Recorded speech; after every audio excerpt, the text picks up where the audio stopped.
have you ever played a demo for a game before the full thing came out and thought to yourself, hey, this is pretty good, I'll have to check out the full game when it comes out, and then you just never get around to playing it when it does come out? I've had a few games like that in my day, and one of the ones that sticks out the most in my mind was a little-known game for the PS2 called Primal. No, not that Primal. This Primal was an action-adventure title released exclusively on the PS2 in 2003 and was developed by Sony's Cambridge studio in England, who were responsible for the first two MediEvil games on the original PlayStation, as well as the remake on the PSP in 2005. Yeah, you think the PS4 remake from 2019 was the only time they remade MediEvil? Oh no, it got a whole-ass alternate retelling on the PSP a good 14 years earlier. So yeah, this was back when PlayStation had dev studios outside of California. Unthinkable, I know. That was a joke, guys. Don't slap me. Actually, funnily enough, I've played a demo of MediEvil II ages ago and never got around to playing the full game either. Hopefully they remake that like they remade the first one. But it'll probably never happen. Sony's been pretty trigger-happy with the layoffs lately. When Primal launched in 2003, it received a real split reaction from critics. Some, like PSM, which was my personal go-to gaming publication of choice back in the day, gave the game a more than respectable 8 out of 10, citing the game's high production values, solid voice acting, and challenging puzzles. Meanwhile, GMR magazine gave the game a middling 5 out of 10, and criticized the game's combat choices, overly long cutscenes, and lack of any real action for an action game. The episode of X-Play that covered it stated that this is a game you'll either love or hate, while scoring the game a 3 out of 5. When starting work on this video, I intended to approach it like I normally do. My plan was to give a quick rundown of the plot's basic setup, talk about the gameplay, what I liked about it, and what I had issue with where applicable. I don't normally talk in depth about a game's plot or spoil the ending of a game, because in most cases I want you, the viewer, to play the game for yourself, and I want there to be something there for you to discover. This is why, for example, I didn't spoil the big reveal in Manhunt 2 back in my Manhunt retrospective. I mean, I guess there's nothing stopping me from giving a spoiler alert and a timestamp for you to skip to if you do decide you don't want the endings or whatever spoiled for you. It's not like I haven't done it before. What changed this time around, though, is that Primal has a surprisingly dense story with tons of lore and world building. So, I took to my various social medias to see if anybody would be interested in me doing a full story breakdown in addition to the normal review/retrospective that I usually do, and the replies I received were a unanimous yes. So let's do it. We're going to be looking at the whole game's story from start to finish. We're going to be discussing gameplay, all the highs I had, all the lows, all of it. I will definitely give a spoiler alert and a timestamp you can skip ahead to when we start approaching the major spoiler territory, but for most of the video, I will be talking about all the major story beats alongside my usual gameplay analysis. So, if you're down for all of that, then get some snacks ready because this is going to be a long one.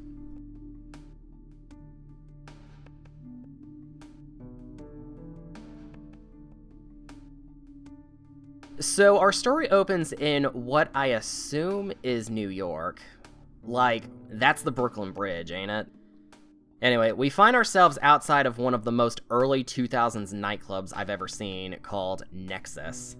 And let me just say, the human world seriously has one of the most early 2000s aesthetics I have ever seen. Tribal tattoos everywhere. It's here that we find one of those industrial metal bands that were pretty popular around this time.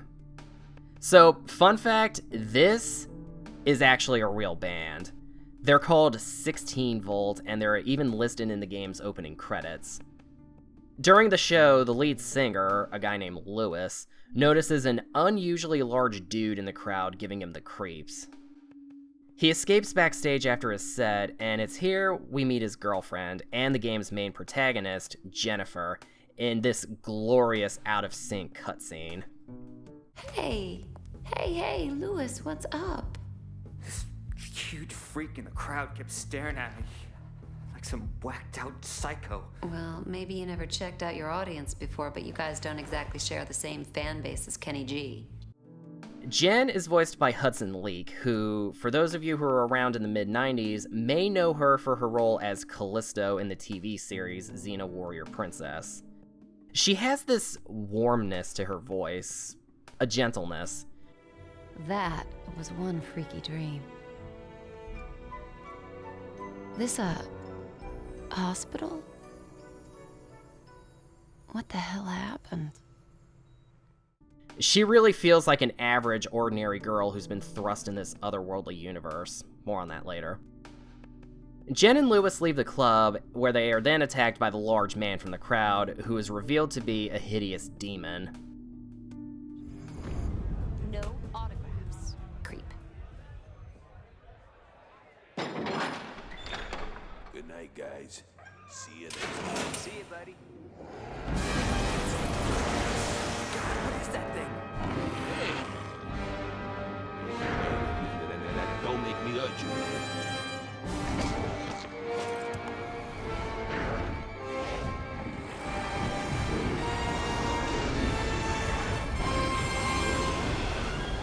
Can't run!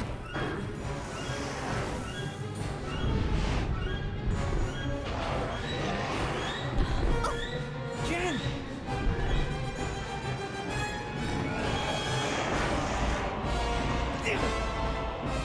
In their attempt to escape, Jen gets knocked unconscious, and the demon captures Lewis and escapes to parts unknown.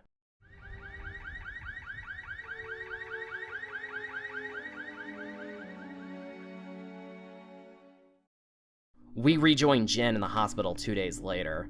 She still hasn't regained consciousness, and the doctors are baffled. Once they leave, we're then introduced to our second protagonist, a friendly creature who goes by the name Scree, voiced by the late Andreas Katsoulis, who you may know for his role as Ambassador Jakar from Babylon 5. You're not dead, Jennifer, but if you don't be quiet and listen to me, you soon will be. My name is, well, let's say you can call me Scree. I've been sent to find you, to show you some very important things, and to enlist your assistance. Scree separates Jen's soul from her body, and it's here he requests her help in sorting out matters in the demon world called Oblivion. Scree, glad I'm not dead, but first you better explain how come I'm looking down on myself. She is creeping me out. Your corporeal form, the one still lying there, is very weak, close to death perhaps, but not yet lost.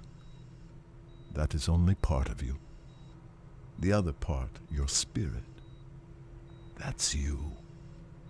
I set it free from your body so that we could talk. In fact, now that it's free, you'll find you can travel to places you've never even imagined. This is where we start to see the game do some world building. Humanity lives in a plane of reality known as Mortis, and Scree, separating Jen's soul from her comatose body, allows her to travel outside of Mortis and into an entirely different plane of existence. This here is Nexus. Yeah, sound familiar? The Nexus is the center of the 4 demonic realms, and inside of the Nexus is this guy, Kronos. This guy is responsible for channeling the energies of order and chaos from all 4 of the demonic realms, 2 of which are order-aligned, and the other 2 with chaos, and feeding the appropriate energies to the 2 embodiments of order and chaos. Have I lost you yet? I think Scree could probably explain it a little better than I can. There are 4 realms in Oblivion, Jen. 2 aligned with order and 2 with chaos. Each realm has its own natural balance, eternally generating the right levels of primal energy, which is drawn into the Nexus and fed through Kronos to Arella and Abaddon. Kronos has eternally governed with wisdom and impartiality, channeling balanced strength to them both. Without him, the Nexus, Oblivion, and your Mortalis wouldn't exist at all. Simple as that. And it's here that Scree needs Jen's help. Being allied with Aurela, the goddess of order, the order-aligned realms are starting to be overpowered by chaos energy from the 2 chaos-aligned realms, which is, in turn, taking its toll on Kronos, who is struggling to maintain balance.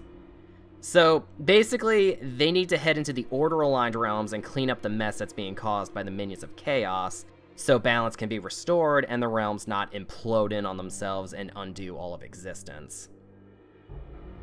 Oh, I didn't even mention the part right before they enter the Nexus where Jen gets given the Vambraces. These will come up later too. It's also here that Scree hints that Lewis may have been brought here to the demonic worlds, so Scree and Jen now both have motivations for being here. Scree to restore balance to the demonic worlds under the orders of Aurela, and Jen to hopefully find Lewis. Scree, will all this start making sense anytime soon? Is there nothing you can say that won't leave my head spinning? I think that perhaps your Lewis may have been brought here. Lewis? Lewis here? You've got to help me find him. Oh, and for added fun, the first time I recorded this, I accidentally had my OBS settings wrong, so it didn't record any of the audio. So the recording I have is just this. Before heading into the first demon world, Jen notices a very similar insignia. I'm sure this will come up later. These symbols. Ah, I presume you have noticed this. indeed, there is a remarkable similarity. They are identical, you lunk. Lewis drew the design for me just after we met. How come the symbols all over the place here? I simply can't tell you. Can't or won't? It's branded on you, Jen, not me. I don't know everything. It's not branded, it's just a tattoo, goddammit. Lewis told me it was a ancient rune of protection. I just thought it looked cool. Where did Lewis see this symbol? It's very important. He wouldn't tell me. Oh, forget it. Everything else going on, that ain't gonna freak me out. Come on, little guy. And with that, we head into Solum, the first demon world we'll be playing the game in. I summed up quite a bit of the plot there, but this is collectively about 20-ish minutes of cutscene.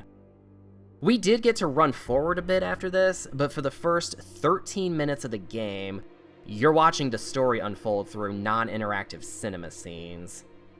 I wasn't joking when I said this game was story-heavy.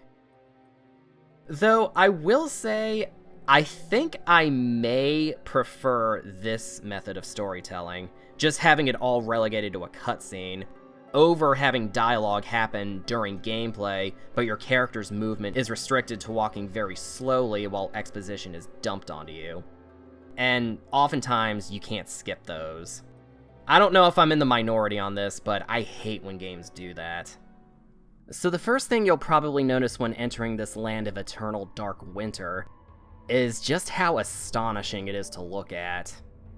Okay, so what you're looking at here is the 2016 PS4 port on the PlayStation Network, or I guess nowadays it's called the PlayStation Store.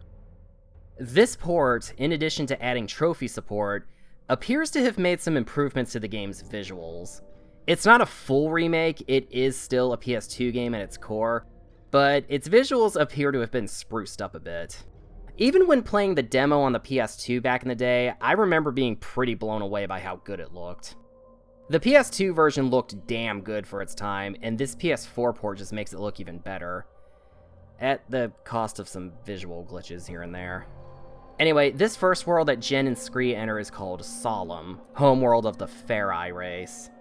The Farai are a race of beast-like creatures that live in tribes as hunters, and are allied with Aurela, the goddess of order. By nature, Solum is bleak of climate, but nothing too harsh for its people. The Farai are strong and resourceful hunters. You say hunters? The worlds of Oblivion are each inhabited by a different race, and yes, the Farai are fierce, sometimes brutal, but they are fundamentally good. This is one of the worlds that the agents of Abaddon, the god of chaos, has been tampering with by sending his minions to do his bidding, which in turn is driving the primal energy from Solum into his side, which is causing the imbalance back in the Nexus. Thanks to Abaddon's villainy, his interference in the realms is drawing all the primal energy to his side and starving my lady of her very existence. In truth, neither side can survive without the other, and soon everything will be destroyed. When entering Solum, we get a bit of what life is like here. The Farai race have their own unique culture, personalities, and ways of life in Solum, even their own language, as we'll see with the other three. The Farai have a long-standing tradition known as the Burning Crown, wherein the king of the Farai race must sacrifice his own life at the height of his power and pass down the throne to his heir. Gruesome. Ah, yes, the Burning Crown, the traditional method of royal sacrifice. Failure of the king to abdicate his power would devastate the land and lead its people to ruin. Ruin as in... Precisely. The king here is Hearn, strong, deadly even, but always a good leader for his people, I believe. A Farai king like any other through eternity, but some time ago he was due to relinquish power. And he's running for another term. He is senselessly refusing to give up his rule, and so leading the Farai to disaster. So we check it out. Cool. Yes. A sound plan of action. Yeah, I wasn't lying when I said that this game has tons of world building and lore. Not long into the world, the game introduces one of its main mechanics, the ability to switch control between Jin and Scree with the touch of a button. The game splits you up early to show you how playing as Scree is used for progression.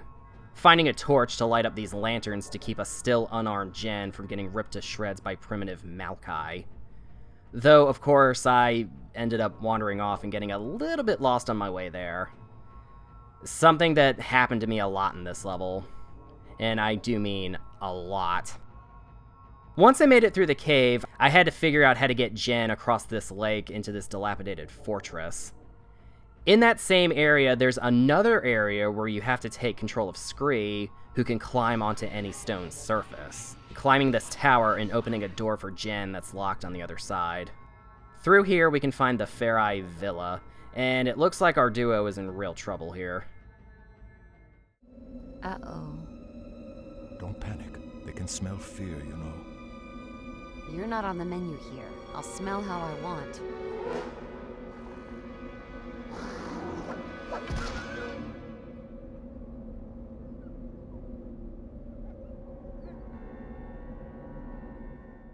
Nah, I'm just kidding. We're saved by Hearn, the Farai leader who hasn't passed down the throne yet. Oh,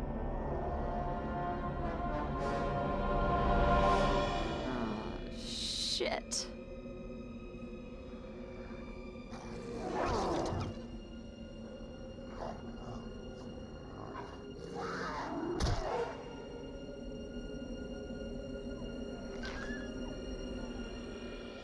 It looks like Jin and Scree are in trouble, but luckily, Scree can speak the demon tongue for a few seconds before Hearn decides to start speaking in English. Deus Safinta, Dwend em Jen, Eb em ota jimen diarella, Eb hiven keferai, Ekta sansetem rekba.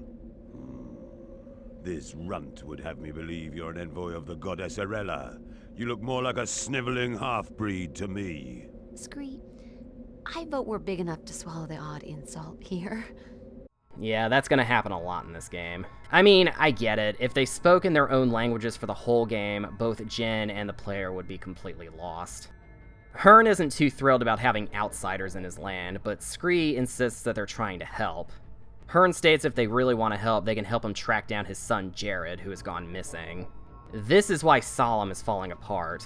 Without Jared, Hearn has no one to pass rule down to, and therefore, the Burning Crown cannot take place. So many earthquakes. The land suffers as a result of Hearn's poor judgment. Several moons have passed since he failed to relinquish his throne. He didn't fail, Scree. How can he let go when there's no heir to take over? Of course. Of course. Finding Jared could be the key to restoring the balance in Solum. Seeing that Jen isn't equipped to help anybody, Hearn hands her a dagger, which now allows us to fight. And it's not long after this we get our first taste of combat, but not before going all the way back to this lake to knock over a tree for Jen to use as a makeshift bridge. This took me way too long to find, I'm not gonna lie. Switching back over to Jen, we make our way back over to the lake to reunite with Scree, and it's here we encounter our first enemies, now that we have a way to defend ourselves. And the combat in this game it's certainly something.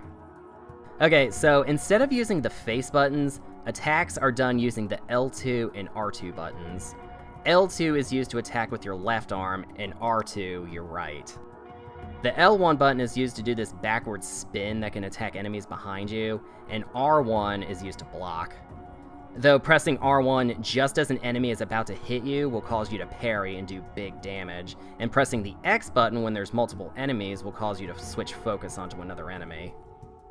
Now, the game itself doesn't tell you this, but the manual states that the attack buttons, L2 and R2, are pressure sensitive. Tapping the buttons quickly is the equivalent to performing light attacks, and pressing them in more firmly is akin to doing a heavy attack. It took me way too long to figure this out, and as I'm writing this script, I discovered that pressing triangle while in combat makes you taunt. Wow. So how exactly is the combat here? At least in this first world. Well, honestly, it's alright. I certainly wouldn't call it bad or boring or anything like that. I just kinda think I would have preferred the controls to be a little bit more traditional? But hey, points for trying to do something a little different. There is fun to be had with it. From here, it's really all about figuring out where you're supposed to be going and how to get there to trigger the next plot progression scene. While Solum isn't overwhelmingly massive, it is pretty big. Big enough for someone like me with some truly painful sense of direction to get a little lost. And some of the areas you need to get to can only be accessed a very certain way. You are given a map right away, and there are objective markers on it telling you the general direction of where things are and where you need to go. But the real challenge, maybe by design, is figuring out how to get there, at least in this first world. The game tells you what to do, but it's really up to the player to figure out how to do it. You'll see rift gates dotted all around the world, which serve as fast travel points for when you need to get around quickly. And when not in combat, you can always press the triangle button to ask Scree what you should be doing next. Okay, what's next? The Great Temple is west of the city. That's where Hearn will be. Investigating Jared's lodge leads us to finding a piece of a Farai horn and a lot of locked doors. We try to take the horn back to Hearn at the Great Temple, but these guys are not letting us pass, so we'll have to find another way in. And if you're anything like me, you're probably gonna get lost. Oh boy, I got lost a lot in this world. One gate later and one lever later, both of which require Scree's help to move, we finally make our way to the bridge to the Farai city, and it's here we find Divina, the queen of the Farai, behaving very unlike herself. What's going on here?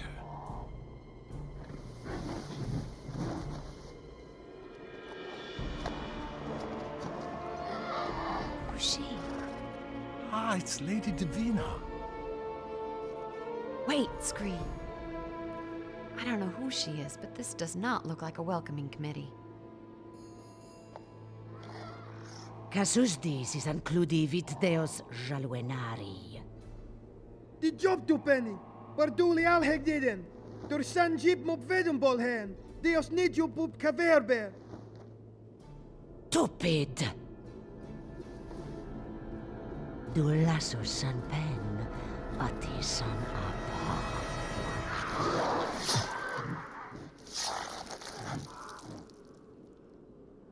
No.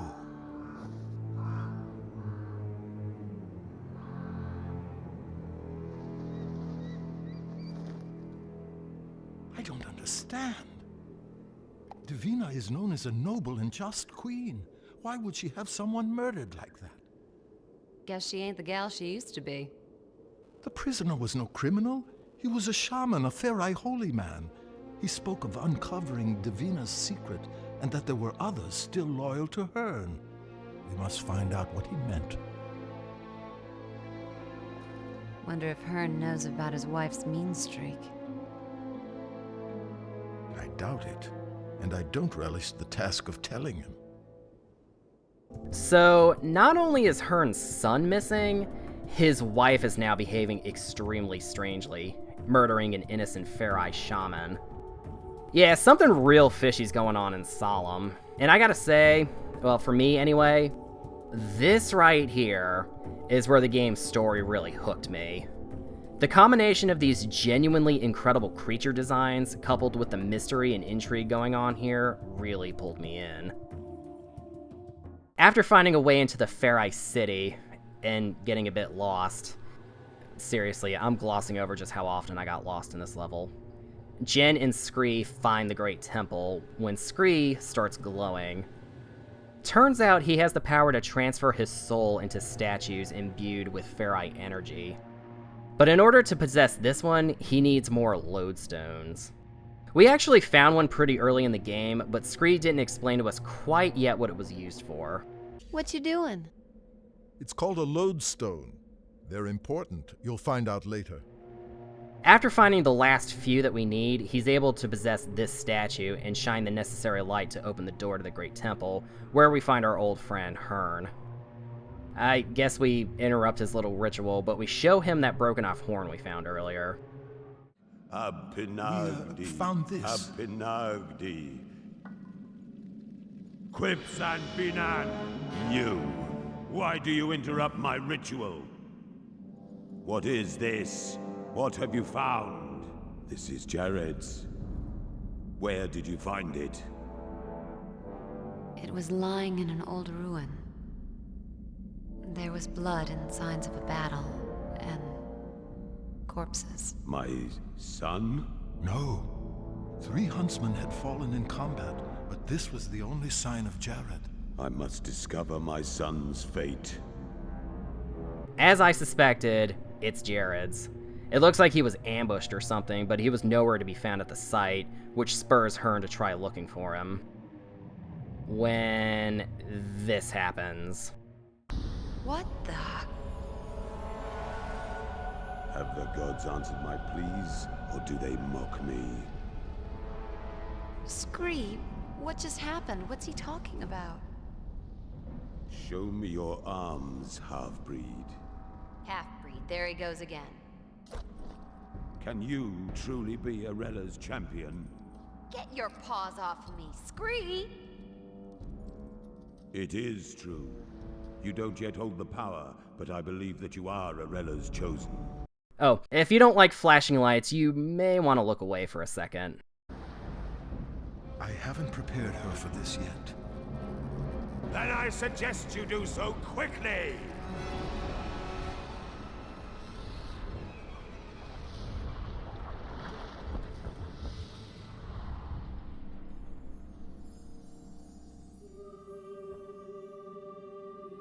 Scree? What's happening? These damn vambrace are burning me. Be calm.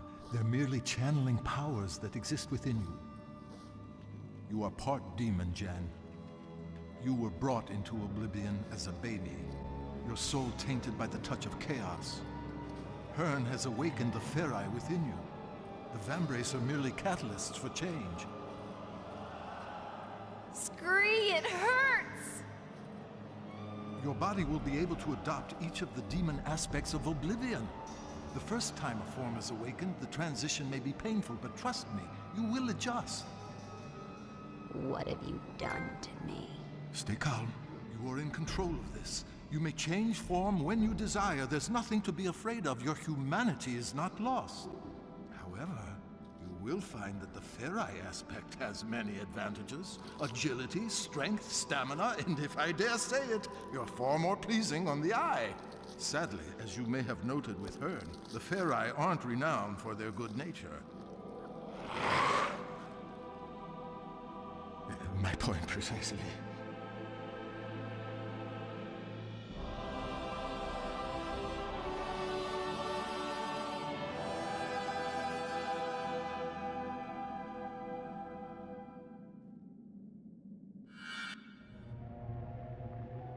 And it's here.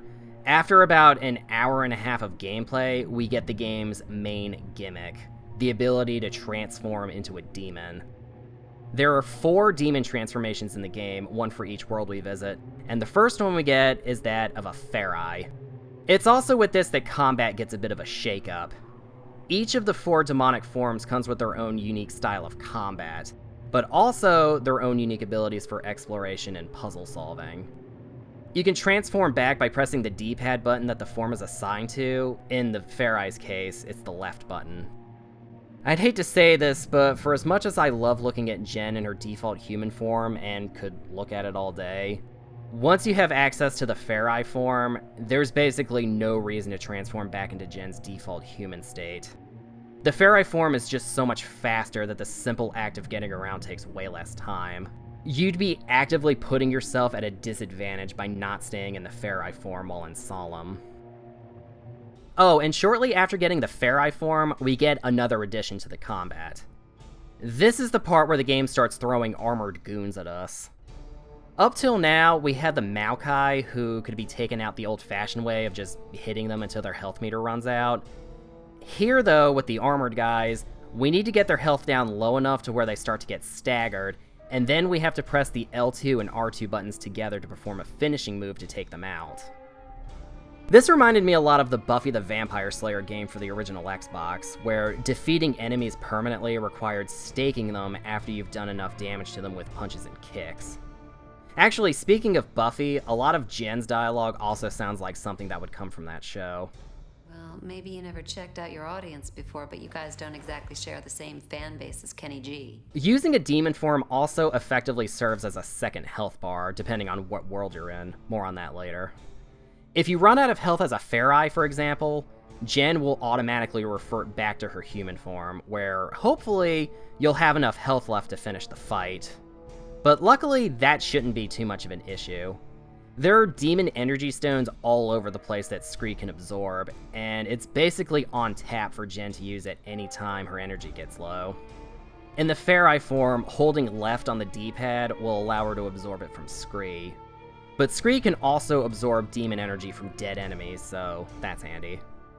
You can also find these little crystals that'll completely restore Jen's demon energy if she runs out. You can think of them as like an extra life of sorts. You might have noticed these little tiny meters below each character. You can actually turn these off and use the tattoo on Jen's back as a sort of gauge for how much demon energy you have left, but having them on just kinda allowed me, personally, to tell from a glance how well she's doing. But do know that you do have the option to turn these off if you choose to do so. After making their way to the Farai Huntlands, our heroes come across a Farai shaman who gives a cryptic hint about the Farai necropolis. Thinking it's a good idea to check a forbidden place that no one is allowed to go, we sure enough find Davina's henchmen swarming the place. We need to open this door, so we head back to the hunter camp to ask the shaman permission to go within. After some convincing, we need to explore the necropolis. No one passes this. We're asking your blessing. Meanwhile, there are soldiers stamping all over that hallowed place. Stamping with their dirty feet. Yes, and we're willing to get them out of there. He gives Jen the keystone to the door that they couldn't unlock earlier, and we head inside the burial grounds. After taking out some more of Davina's armored goons, who do we find locked away in the catacombs? Why, it's Jared. And it's here he drops a real mother of a bombshell. On a hunt some moons ago, I was attacked by that fiend who sits at my father's right hand. Who do you mean? Captured, tortured, chained here ever since. Forced to listen as she came back and told me of each new act of wickedness she'd inflicted on my people. Each trick she played to inflame my father's misery. What? Wait up. Davina did this to you? Your own mother? No! Not my mother. That thing that calls itself Divina. That lies down with my father, set on choking out my bloodline. Bringing this realm to its knees. That thing is an imposter. No, I will not be making an Among Us joke here, so... shut up. A shape-shifter, not born of this land. Jared suggests the real Divina is also locked away in the catacombs, but the imposter is forward-thinking enough to keep the key in her quarters in Hearn's fortress. So we need to head up that way, swipe the key, and bring it back. Okay then, Scree, let's head for the fortress. Please, take this talisman. It will prove your worth to my countrymen. So here, when I was playing, I thought we actually had to run back to the hunt camp to show the talisman to the Farai, but I guess I wasn't paying enough attention to what Scree was saying, because going back there only leads to this seemingly optional scene. Balrapid, Trelli Noir Viak Hurgod. Scree, tell him it's okay, we've just eaten. But we haven't. Just say I'm a vegetarian then. Enojeska kun, I don't think they have a word for that, Jen. Hey! What's with Fido? Duende mot venner per di ramul hurg vermansot. What'd he say? He was, complimenting you on your odor. You mean my perfume? Yes, that's it. Well, it's been fun, guys, but come on, Scree, let's bail.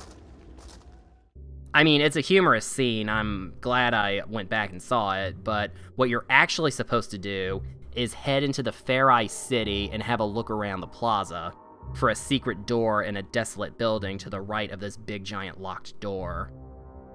You know what, I gotta admit, it's a good spot for a hideout. I had a real tough time looking for it. I swear I had tried every single door in this plaza. The game really didn't have to make all of these doors interactable if they weren't gonna open. Can't move it. Can't move it. The poor quarters part of Solum wasn't exactly my favorite to navigate, with all the debris and locked doors. You gotta, like, go inside of blown apart buildings through holes in the wall and go up and down stairs. All of that just to reach the main paths. I love the atmosphere of this level, but I found actually trying to navigate through it to be pretty cumbersome. This was actually one of the major areas I had trouble navigating through.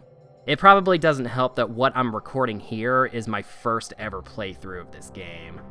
It's here where I thought to myself, if I'm having this much trouble navigating through the first world, what are the later ones gonna be like?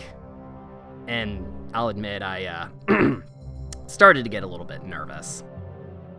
So after being let into a secret hideout in the poor quarters, Jen needs to make a shortcut to the Farai fortress through the sewers, which in turn leads into a prison. This is another area where Jen and Scree will have to split up to find their own ways in. The good news is that the game will at least let you know at what area that you'll need to reunite the two. I'm not going any further without Jen.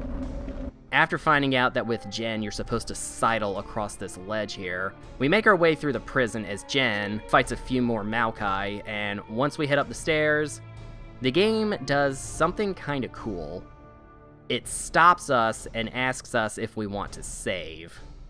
Primal doesn't have an autosave feature, all saves have to be done manually, so be sure to save frequently, and if you can swing it, in multiple save slots in case you get stuck somewhere. If you're playing it on PS4, then you really shouldn't have a problem. Luckily, right before each of the boss fights, the game will stop everything to ask you if you want to save right then and there. This is a very handy feature to have, and I'm really glad that the game did this. Once we're up the stairs, we find ourselves in an abandoned coliseum. The old kings would stage hunts here for the public, rituals as cruel as they were spectacular. Divina had always been opposed to the practice, and it was no surprise when it was outlawed after Hearn became High King. Ooh, spooky. That statue reminds me of you somehow. Ah, well, that's Abdizur. It's interesting that you mention it because... Except he looks like a fearsome, impressive creature, and you, well, I mean, well, you're you. Yes, well, as you say. It isn't long before we're visited by an unfriendly force. You should not have come here. Abaddon. This is Abaddon, the god of chaos and oblivion, and the game's central antagonist. And look who else is here. This is Belazur, the demon we met at the beginning of the game. It's right here we get to deliver some sweet payback for what he did to Jen and Lewis at the beginning of the game. Jen isn't much of a match for Belazur, but Scree's got a trick up his sleeve. Possessing the statue of Abdizur we were just looking at, Scree is able to lay the smackdown in a one-on-one fight that controls relatively similar to how Jen controls when she's fighting. This is also where we occasionally encounter a really funny visual glitch when Belazur fires off one of his little energy blasts when he starts getting down to about half health. One curb stomping later, Belazur realizes he's beat and nopes the hell out. What Abaddon said to Jen starts to bother her, though. The face in the smoke. It was talking to me, wasn't it? Abdizur is lost. Why fight me, daughter? This, coupled with what Scree told Jen earlier, is starting to make some sense, isn't it? After overthinking where I'm supposed to be going next, we possess the statue of Abdizur one last time to get out of the arena, and find a lever that'll open a gate that'll lead us out of the Colosseum. But only after about 1 million locked doors are we able to find that lever. We then stumble into a guardhouse where a bunch of Divina's goons are stationed, which must mean we're inching closer to the fortress. They wouldn't let us in the front door earlier, so going this way allows us through the back entrance. But we'll need to cut through the guardhouse first. Once we've made our little detour through there, we get given something very useful. This is a summoning stone. Whenever Jen and Scree get separated, which will happen quite often in this game, you can use this to pull Scree back over to you if you ever need to reunite the two. Oh, and here's another part I had to look up what to do. I'm ashamed to admit I had to do that pretty frequently while playing this game. Scree can climb this tower, but Jen's gonna need another way to get up here. As Scree, what you're supposed to do is climb up into it, grab these little pots here, and place them on this very specific corner of this very specific dark-ass room. The only hint that you're given here is that the floor will creak when you step on it. But when you get 3 of these pots there, the floor will fall through, and it's in this room you'll find rope. And from here, you can go back over to where you climbed in from, drop the rope down, and as Jen, you can climb up the rope to get inside. I mean, I don't think games necessarily need to spell everything out for you. I'm sure the main goal from the developers was to get players to figure things out for themselves. But I also don't think it would have hurt to have been given some kind of clue as to how to advance through the game. Yeah, the floor creaks when you stand on it, but in my case anyway, I didn't actually think to check this specific corner. Maybe Scree could have said something during gameplay like, "Oh, the floor in this corner here, that looks pretty fragile. I bet something heavy will cause it to give." Just something to keep the game going and not get players stuck, you know? Maybe because this was still the era of the strategy guide, they intentionally decided to make some things kind of vague. I don't know. But enough about all that. We get Jen up the tower, and we're finally inside the fortress. As you might expect, the place is crawling with Divina's goons, but nothing we can't handle. After all that running around and getting lost that I had been doing, the fortress being somewhat linear was refreshing. Reaching the throne room, we find ourselves a key. But before we can use it to unlock the door to Jared's room, we're caught by none other than Divina's imposter, who then sicks her henchmen on us. Once we clear them all out, we head to Jared's room, where we find a shortcut through a hole in the wall caused by all the earthquakes that have been ravaging this land. It isn't long before we finally reach Divina's room, where she's been keeping her keyring. Heading back to the necropolis, we see that Jared's already started fighting back against the false Divina's goons, and even lends us a hand in taking some of them out. At the end of it all, we finally reach the gate where they're holding Divina. And... Permit me to go first, Highness. Who knows what we may find? My mother is in there. I have nothing to fear.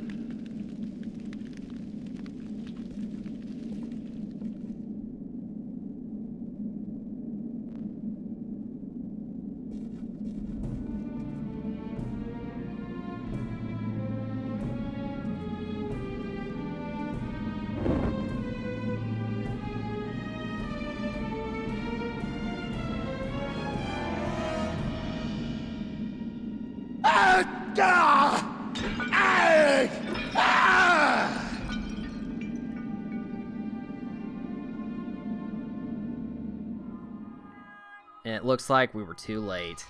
Divina is dead.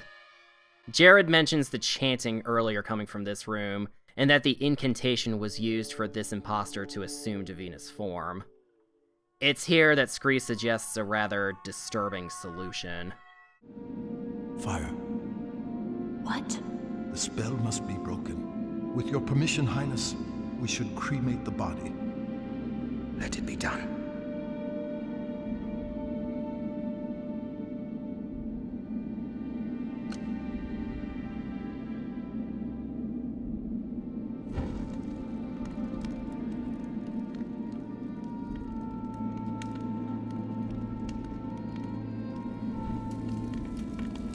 Mother, how did this befall us?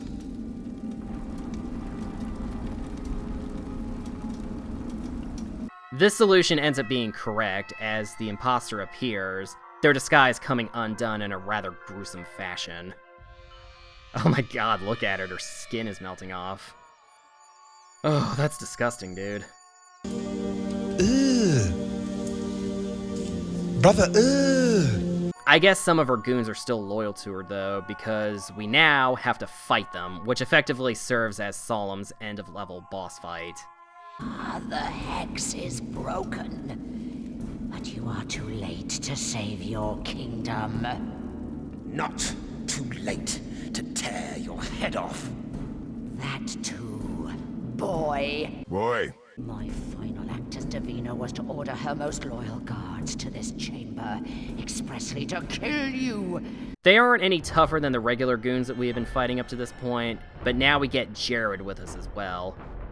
You can't fight the shapeshifter directly because it'll just knock her away, though.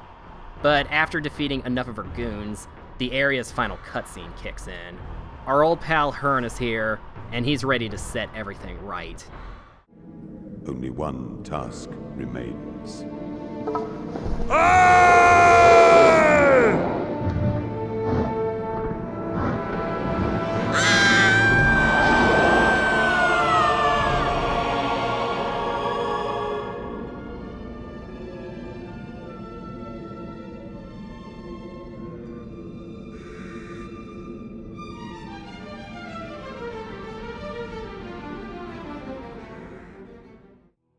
And with that, Jared has been named the new High King of the Farai, and things have officially been made right in Solum. Are you ready to lead, King Jared? I am ready. My people have much to thank you for. I will not forget you.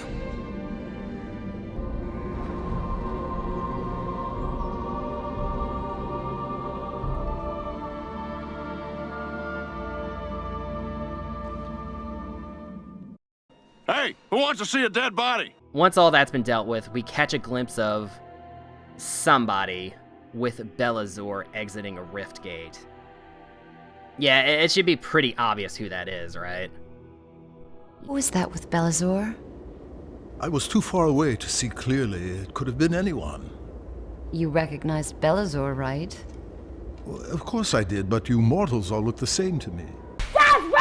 Yeah, once you start entering the demon realms, the whole situation with Lewis just kinda takes a bit of a backseat. But that does beg the question, why is he with Belazor? What in the world is going on here? So that was Solum, the game's first demon world. In summation, while I absolutely love how the world looks, and the plot was intriguing and the character designs and vocal performances were all fantastic, to me it was all marred by not so much me not knowing where to go, but rather how exactly I'm supposed to get there. Maybe that's supposed to be part of the game's challenge, and a way to incentivize exploration, but you're given no real clues on stuff like needing to break the floors to find the rope, and figuring out the pathway to the poor quarters was dreadful for me. Like, I had to look up that you can sidle along this wall in the Fair Ice sewers. I had to look that up, and I am ashamed to admit that. I also had a really bad habit of leaving the objective area and getting lost, but I know that this could easily have been solved by simply checking the map more to stay on track. Maybe I'm too new game pilled or something, but after playing this level, I will never complain about yellow paint in video games again. Skill issue. I think if I ever do repeat playthroughs, I should have an easier time knowing where to go and how to get there. But man, oh man, did I love the world building here. It's the whole reason I wanted to do a full story breakdown and add on God knows how much extra time to this video. It really is the strongest aspect of the game to me, and it definitely starts strong. Here's hoping the story continues on a high now that we've saved Solum. Upon returning to the Nexus, we're greeted by none other than Aurella, the goddess of order, presenting herself in this really cool effect that probably would have blown my mind if I'd had seen it on PS2 all the way back in 2003. I know it's just flat animated images in a pattern vaguely resembling a face, but this is a really creative effect here, I think. Aurella explains as to why both order and chaos are needed in order for all of the universe to exist, while going more into how Abaddon has gone nuts and wants to take control of everything and plunge all of existence into mindless chaos. Aurella gives the orders to head into the next world allied with her, called Aquis, but not before saying this to Scree. Continue to guide her, loyal Abdazur. She will need your strength when her full self is revealed. That name sound familiar? And with that, we head into Aquis, the game's second major area. As the name implies, it's a very aquatic world. That's all well and fine until we find out that Jen can't swim. Scree, on the other hand, can just sink to the bottom and walk like normal, being made of stone and all. Aquis is a water-filled realm, Jen. I was rather hoping... Well, I thought you mortals were... Yeah, well, the city I'm from isn't a water-filled realm, okay? Of course, most parents took the trouble to get their kids out swimming. Some even went horse riding, too. Girl Scouts, tap classes. With me, you get none of that extracurricular crap, okay? What is that sound? I'm not sure, but I believe it's coming from the middle of the lagoon, wouldn't you say? Guess so. Maybe I should do a little exploring and report back. Sure. I'll just settle down here and take in some rays. So, for at least a little bit, we'll need to switch over to him as he explores a bit of the opening segment. It's a bit of a trek, but Scree's able to find this tower with a whirlpool inside. By climbing up and changing the direction of the whirlpool, we're able to reach the highest room, and it's when he reaches the top of the tower, he discovers a prisoner. This is Queen Ino, though you'd have a hard time hearing the name because they both say it so quietly. I am Aino. Aino? Oh, so you share a name with the Queen of the Realm. Ino is an aquatic creature known as an Undine. No, Gen Z, Undertale did not invent that word, get that shit out of my face. And they kind of look like demonic mermaids. Queen Ino is trapped inside this oversized fishbowl because the king of this realm, and Ino's husband, King Adaro, has decreed that offering her up as a sacrifice would appease the sea gods and hopefully reverse the tainted water that is polluting the realm and causing the Undine to undergo mutations and become aggressive. The Undine of the Aquis Lagoon rely on a vast, complex water purification machine to live, so Scree figures that might be a good place to start investigating. But not before asking Queen Ino for help and allowing Jen to traverse Aquis. Queen Ino passes on a power to Scree to give to Jen, and when the two reunite and he gives it to her, this happens.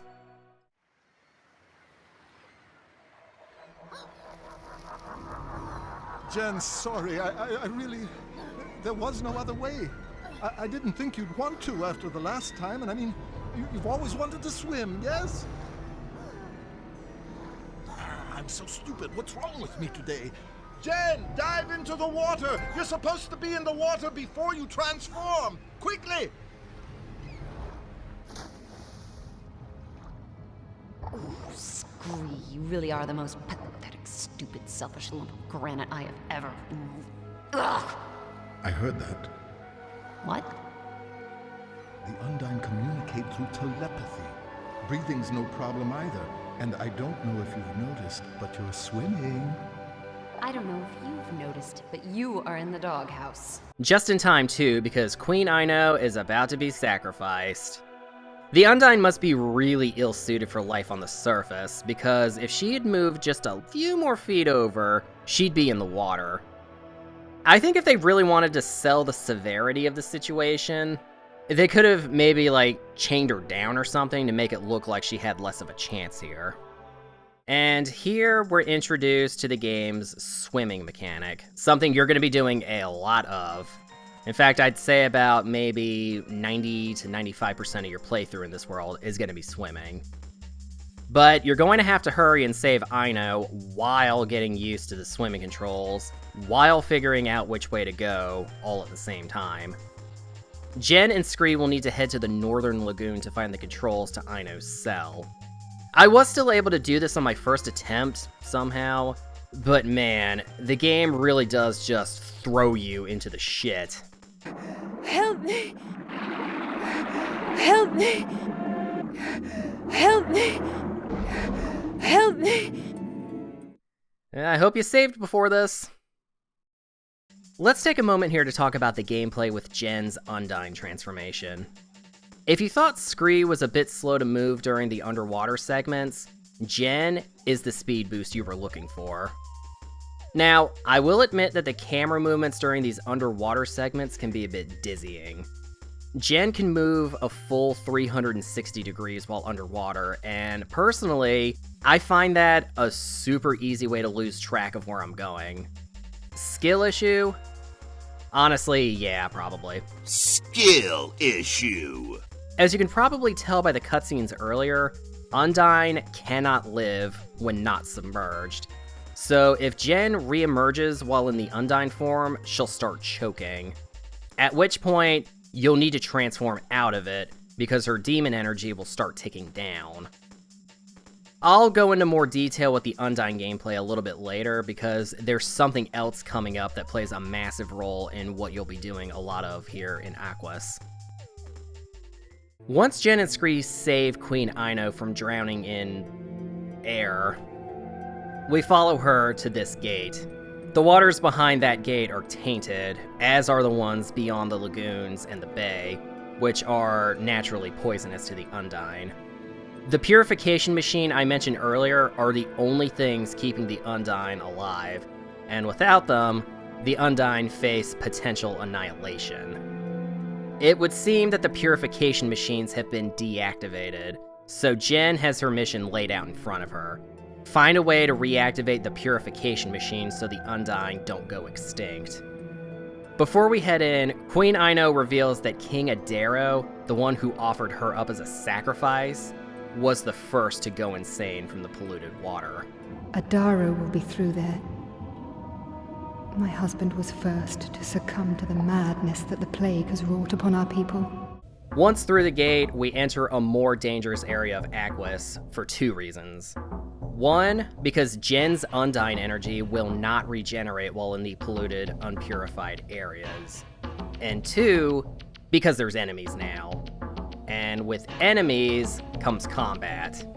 And in Aquis, there's underwater combat. I was dreading this. I don't really know how to describe fighting while underwater. It's like it's floaty, and you have full 360-degree movement, so you could get disoriented very quickly. But now you have a monster trying to kill you. Jen's Undyne form has these electric whip-style attacks on both of her arms.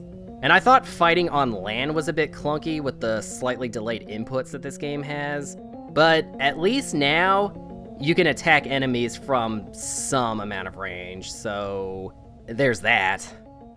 I've never played that one Aquaman game from back in the day, but if I did, I have a feeling I'd be getting flashbacks of it from these segments in Primal. They look very similar, and I have a feeling they play similarly too. Combat in these underwater sections is actually pretty dangerous. As I mentioned earlier, whenever Jen's demon energy runs out when she's in one of her demon forms, she'll automatically transform back into her human form.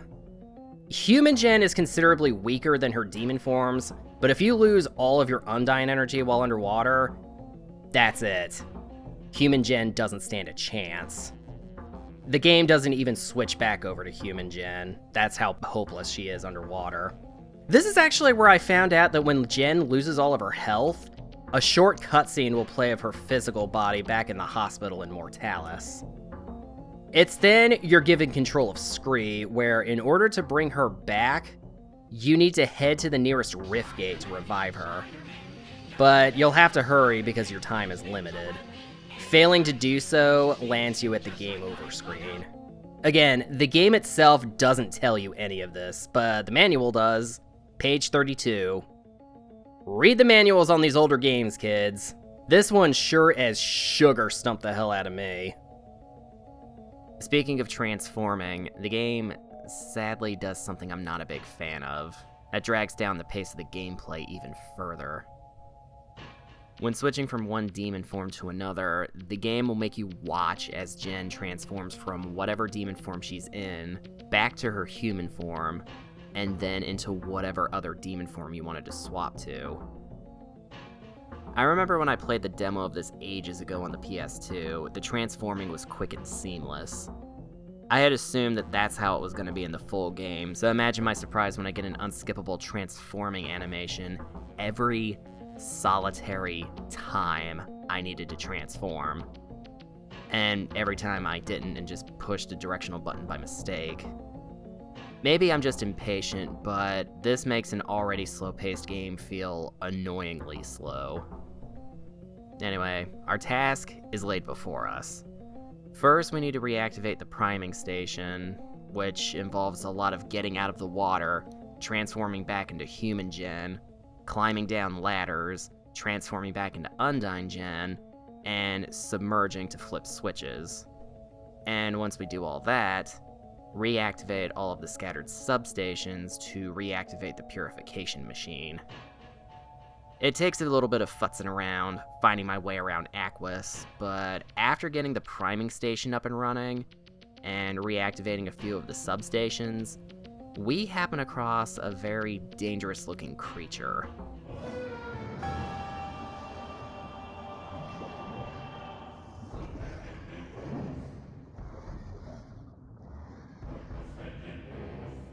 You thinking what I'm thinking? We've just met King Adaro? Right. Lewis's drummer gets like that after his 5th shot of Jack. Yep. We have just encountered none other than the Undyne King, Adaro, Ino's husband, who's been twisted and corrupted by the pollution invading Aquis. One touch that I really dig is that the further down you go into the depths of Aquis, the more foreboding and frankly creepy the atmosphere starts to look. Those of you with thalassophobia might have a bad time here. Dude, how cool would it have been if the developers played around more with the idea of the sea creatures looking more and more scary the further down you go? There's one cave system that Jen can't go through because the current is too strong, so Scree will have to push a rock over some holes to stop the current, so Jen can gradually pass through and advance further. It's right around here, though, I make a terrifying discovery. During the door opening cutscene here, enemies can still attack you. Bruh, that's like a gaming cardinal sin right there. You shouldn't have enemies still be able to attack you during these little mini cutscenes of doors opening. Actually, it's more than that. You still have control over your own movement during these cutscenes. It's down here we find another one of the 5 substations, and it's here we find the substation's engineer trapped inside. There must be some way out. Believe me, I am no hero. There is no choice. At least now, I will hear those turbines one last time. Know that my race will survive. If we turn on the substation with him still inside of it, it would kill him. But Jen insists on finding a way to get him out beforehand. And what about him? There is nothing we can do, and we have no time. So you're just gonna kill him? Jen, he knows the sacrifice he's making. I said no, Scree. We are not turning this thing on until he is out of there. Now you can either keep arguing, which is pointless, or you can help me figure out how to get him out of there. Or I could just step past and turn on the switch. So, how do we get him out? That's my Rocky. It's with this scene we see that Jen really does want to save everybody that she can. You can see she's really growing into a hero. Finding a makeshift switch and installing it outside of the substation, we're able to free him and activate the substation. The last 2 substations actually require you to get out of the water and head over to another bay. It's up here you'll fight these giant enemy crabs. Sadly, they don't possess any weak point for you to attack for massive damage. There's actually quite a bit of on-foot trekking you'll have to do to get to the next set of substations. Luckily, the enemies up here don't require you needing to use a finisher on them. Again, use Fair Eye Jen for your fights on the ground. Human Jen doesn't stand a chance. Once we've powered on the last of the 5 substations, Jen and Scree head on over to the purification system, their goal nearly within their grasp. If you were just thinking to yourself, hey, this looks like an excellent place to have a boss fight, then you're in luck. And straight in at the top, a brand new #1 priority. King Adaro shows back up and isn't a big fan of you trying to restart the purification system, which, you guessed it, leads into a boss fight. You know, I gotta say, for Adaro being the big bad of this world, this being the only other time we see him is kind of a bummer. We only saw him briefly before. He has even less screen time than Davina's imposter in Solum, and we get less of an idea of how twisted he is, aside from a very brief cutscene of him desecrating a corpse. I don't know about you, but it didn't quite have the same impact as when we saw Davina's imposter. We just see him quickly and he dips. Oh god, this camera. These controls. Ugh. Instead of just straight up fighting him to the death, what you're actually supposed to do is beat him into submission, and while he's recovering, swim over to the wheels that Scree's trying to turn, and help him turn them while Adaro is regaining his strength. So this boss battle is a balance between fighting and rushing over to turn wheels while the enemy is down. Fight Adaro, turn the wheel, fight Adaro, turn the next wheel. Do this 6 times and bring his health down to 0 one last time and land a finisher, and you win. Well done, Jen! I must say, you really did... Beat the crap out of him? Fight with great distinction. Uh-huh.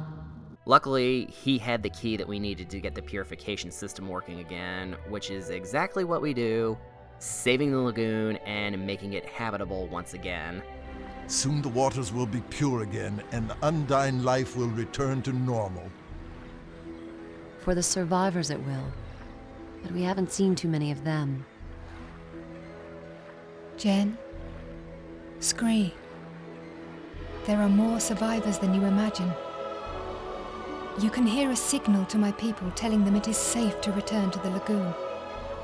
Many had fled to secret waters, which are full of different perils.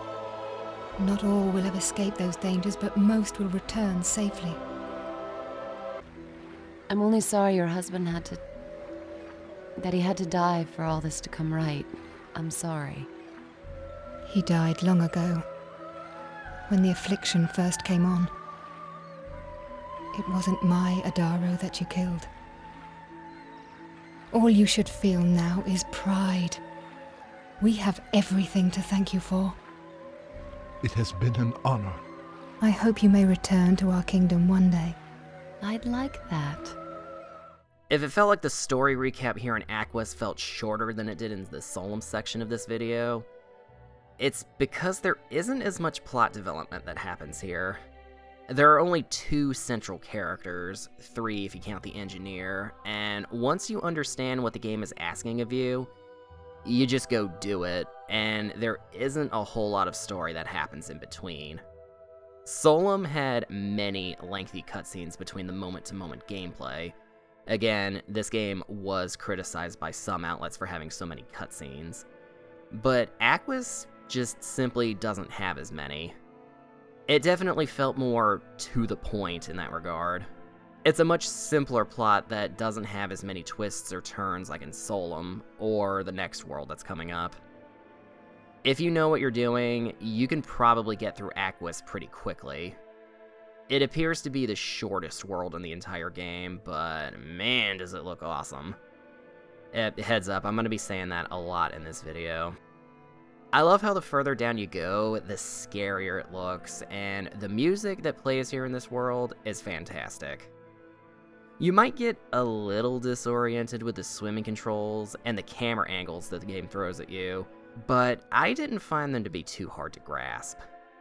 There is a bit of stop-start during those moments when you have to get out of the water, transform out of your Undyne form, then do something like climb a ladder, and then transform back into the Undyne form to go back in the water before your demon energy runs out. But those moments aren't super frequent. With the 2 worlds allied with Order now saved from certain disaster, Jen and Scree head back to the Nexus, where they are once again greeted by Arella. I gotta say, I honestly liked her butterfly look more.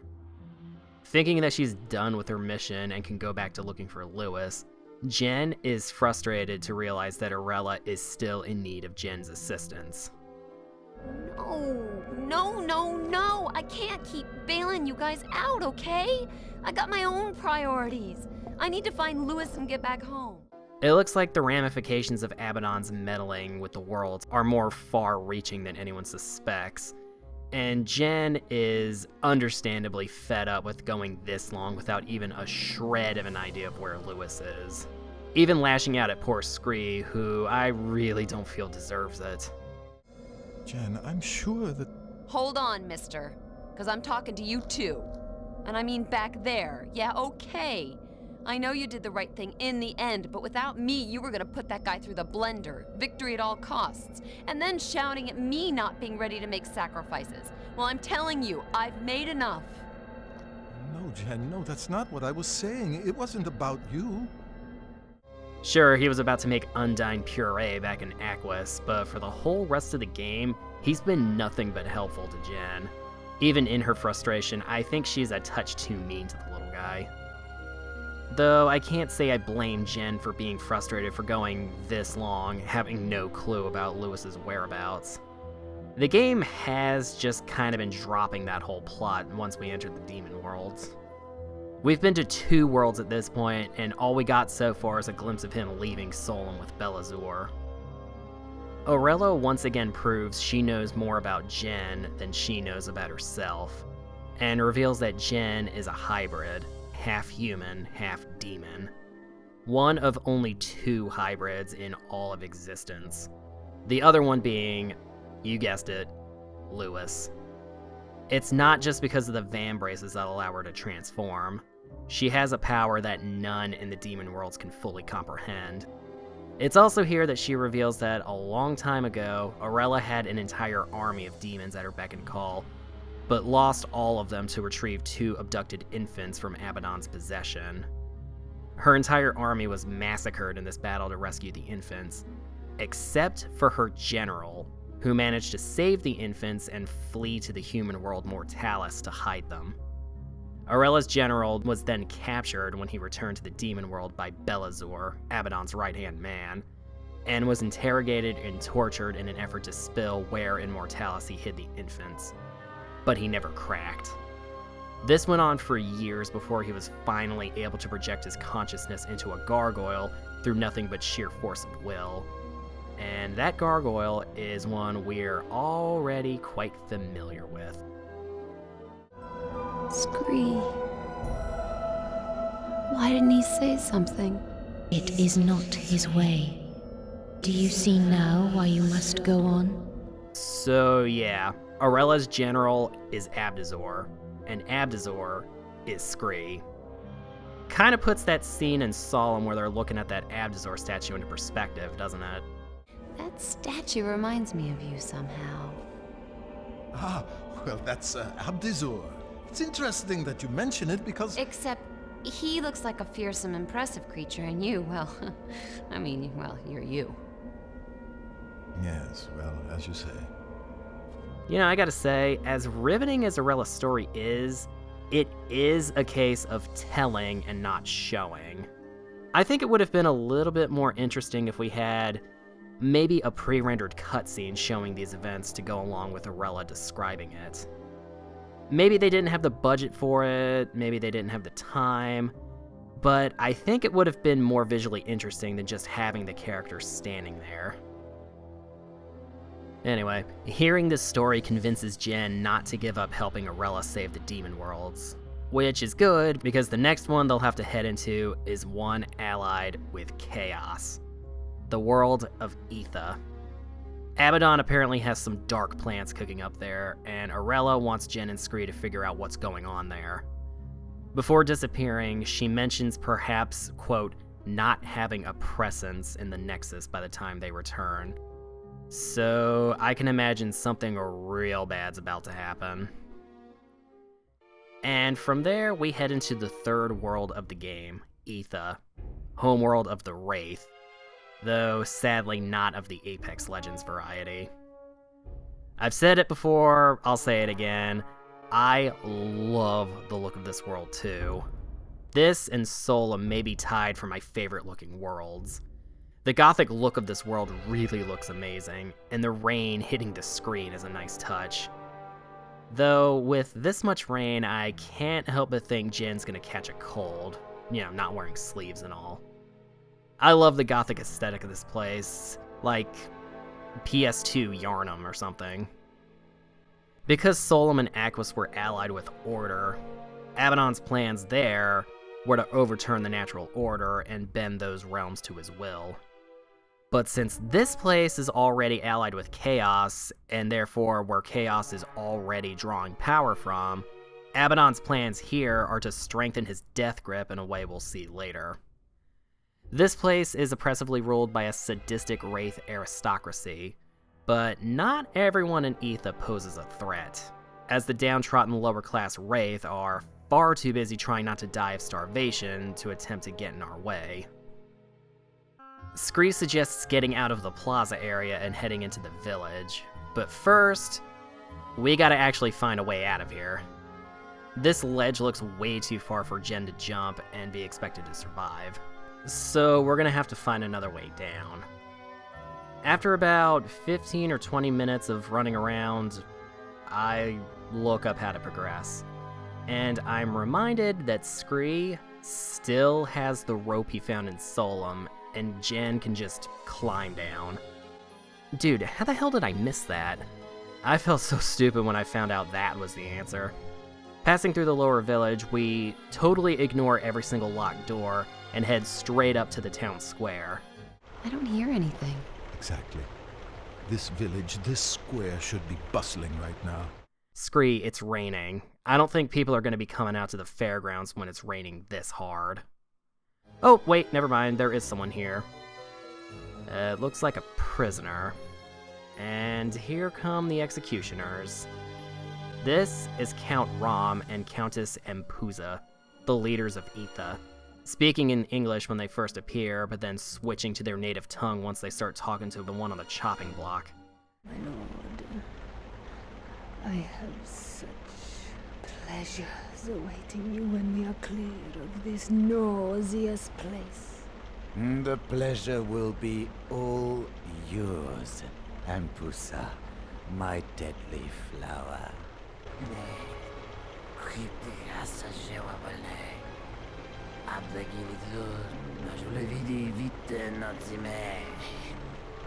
Fools! Unørne, Torgemilot Barakin, ungrateful, ignorant race of rats! Looks like he's being offered up as a sacrifice to the aristocracy in exchange for their lives, but they don't seem too pleased with this offering. You think that is worthy of us? His blood could not energize a worm! Scream mentions that Aetha's always been treacherous, but this whole blood sacrifice thing to him is new, and suggests looking for someone who could fill them in on what's going on here. And hey, look at that, someone who might be able to fill them in on what's going on. So we follow him across the village, and of course there are hostile creatures here too. Nothing that Jen's Fair Eye combat skills can't handle. Hey, look, he's heading into that building. God, why do these door opening animations take so long? Even when a door is locked, you still have to watch the whole thing. You just hear Jen mention that the door is locked or it won't move or something like that, but you can't cancel the animations and move on. This right here, this is me bashing on every single button to try and cancel out the animation, but there's just no way. They didn't have to put in this many interactive doors if none of them are gonna open, just make it a fancy wall for all I care. Anyway, whoever we just saw, we follow him and end up in a wine cellar. Digging around with the taps, we stumble upon the villagers. It's here that the Watcher, the guy that we saw earlier, explains a little bit about what's going on. The aristocracy that we saw earlier have been sacrificing the villagers. Why? Count Rom was granted with a dark and terrible new science. That dark gift Aurelia alluded to earlier. He and his royal family have been extracting the blood from the villagers to strengthen themselves. In other words, they're vampires. So we're gonna have to hit the royal family directly in order to put a stop to this. We'll need to head straight to their mansion, but surprise, surprise, the bridge leading to it is out. Luckily, there's another bridge we can use, and the distance between the wood slats is just enough that we can make it with Jen's Fair Eye jump. If vampires weren't enough, this world's also got a ghost in it. Luckily, though, this ghost is friendly and is willing to offer Jen the power she needs to stand much more of a chance here in Aetha. This ghost, the spirit of the Wraith Duke who opposed the Count and Countess and was later murdered and then denied a proper burial, wants his bones to be buried with his weapon. There's just one problem.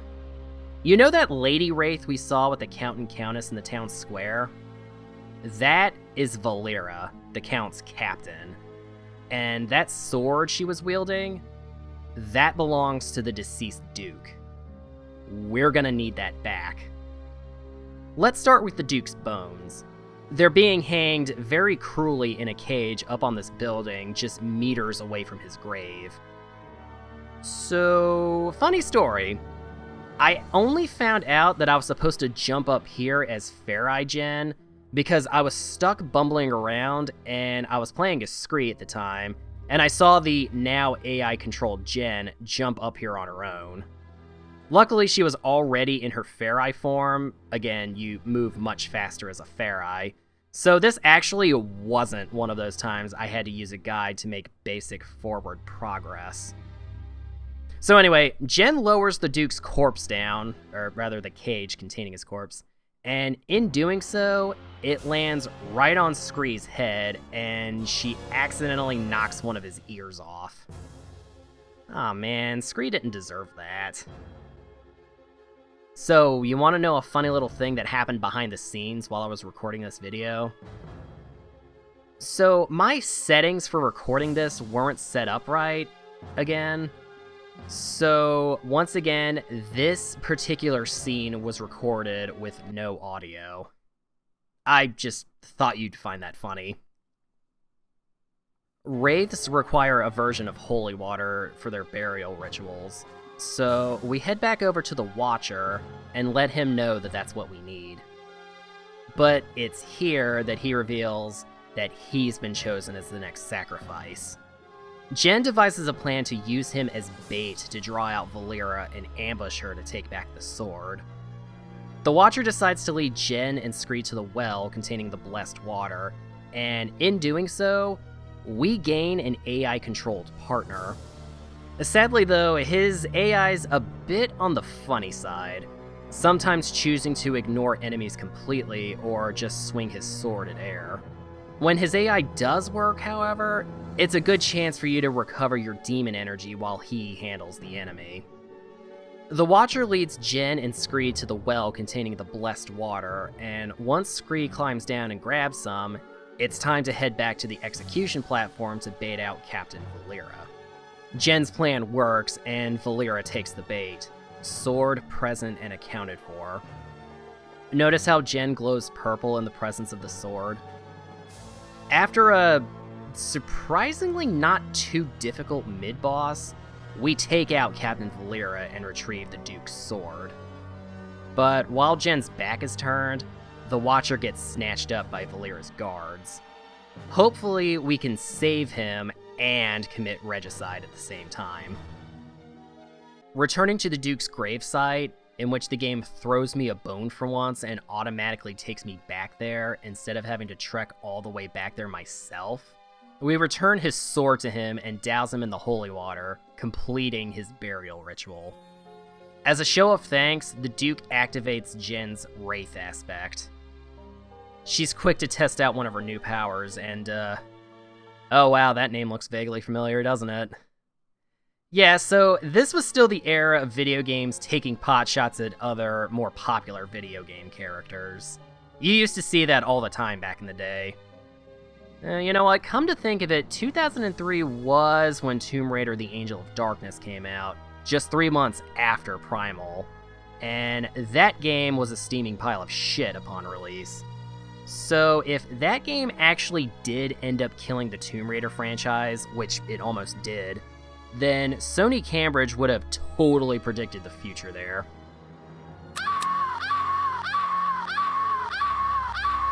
Okay, alright, tangent over. Going back to Jen's new Wraith power, she now has the power to time shift, or basically slow down time around her. We first get to test drive it on this gate that won't stay open, that I don't get on my first try. Oops. Once I do get through though, it's time to break out the Undyne form again, and then swim our way through the flooded dungeons. Of course, this means exploring this place as both Jen and Scree separately. I won't lie, this was another place I got lost in and had to look up how to advance. It turns out, once you get to this room as Jen, you have to squeeze through the bars here. You really need to be paying attention to your surroundings in this game. I know I've brought this up already, but it would have been nice to have had some kind of clue that you could squeeze through the bars here. Again, maybe figuring out for yourself how to get to the next objective was intended as part of the game's overall challenge, but when you find yourself running around for half an hour with no idea how to progress, that'll start to affect the game's fun factor, at least in my opinion. Just maybe have Jen quickly say something like, oh hey, I wonder if I could squeeze through those bars. Just give me something, anything, so I don't run around for half an hour lost. I'll tell you what was fun here in the dungeons though. Shortly after this segment with the bars, we get an actual, honest-to-God puzzle. Switching between Jen and Scree, Scree will pull these levers to change the positions of these hanging cages, and as Jen, you have to jump across them to reach the end of the room, where Scree will then climb across the stone walls and reunite with her. This one was actually fun for me to figure out on my own. It made me use my brain, but not in the same way that the game was asking me to figure out how to make basic progression through navigating the levels. In other words, I didn't get stumped trying to figure out this puzzle, the same way that I did trying to figure out where the hell I'm supposed to be going. This won't be the last time I complain about that in this level. If you know, you know. So anyway, we creep down further into the dungeon and we find the torture chamber. Once inside, we find the decapitated heads of the Count's dissenters. Decapitated, yet being kept alive by magic. But it's weird, there's nobody here. Oh, listen to her. You lose your head and you're nobody all of a sudden. You are nobody, you skewered-head fob. Better a fop than be born in a sewer. Ah, we're all equal now, though, aren't we, your ladyship? Oh, of course the decapitated heads speak with French accents. I get it, it's a Marie Antoinette reference. I get it. Guards! Guards, intruders! One of them alerts the guards, which means we now get a chance to test out the combat style of the Wraith form. In Jen's left hand, she has an energy blade, and in her right hand, she has a whip. It really drives home the whole sadomasochism theme I'm seeing here. Ugh. In addition to that, Jen can also dodge by pressing the circle button while pressing in a direction with the left stick. The Wraith form's pretty versatile because you can attack enemies from up close or from a little bit of a distance. The whip has a little bit of a wind-up to it, so it's best used as far away as you can get away with.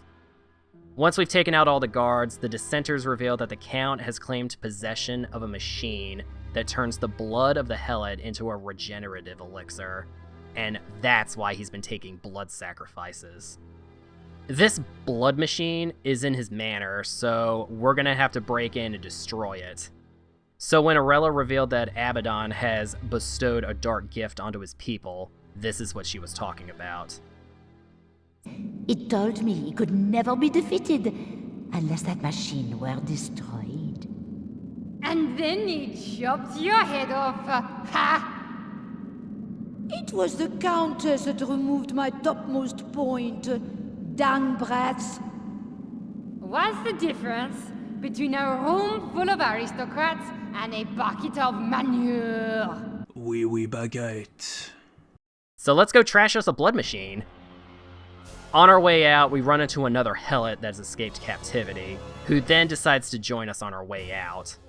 So we get another AI-controlled ally who fights with us all the way to the end of the dungeons. One busted down wall later, and we find the dungeon's exit. Heavily guarded, of course. Once they've been dealt with, the doors are open, and our new buddy decides he's had enough fun and runs off.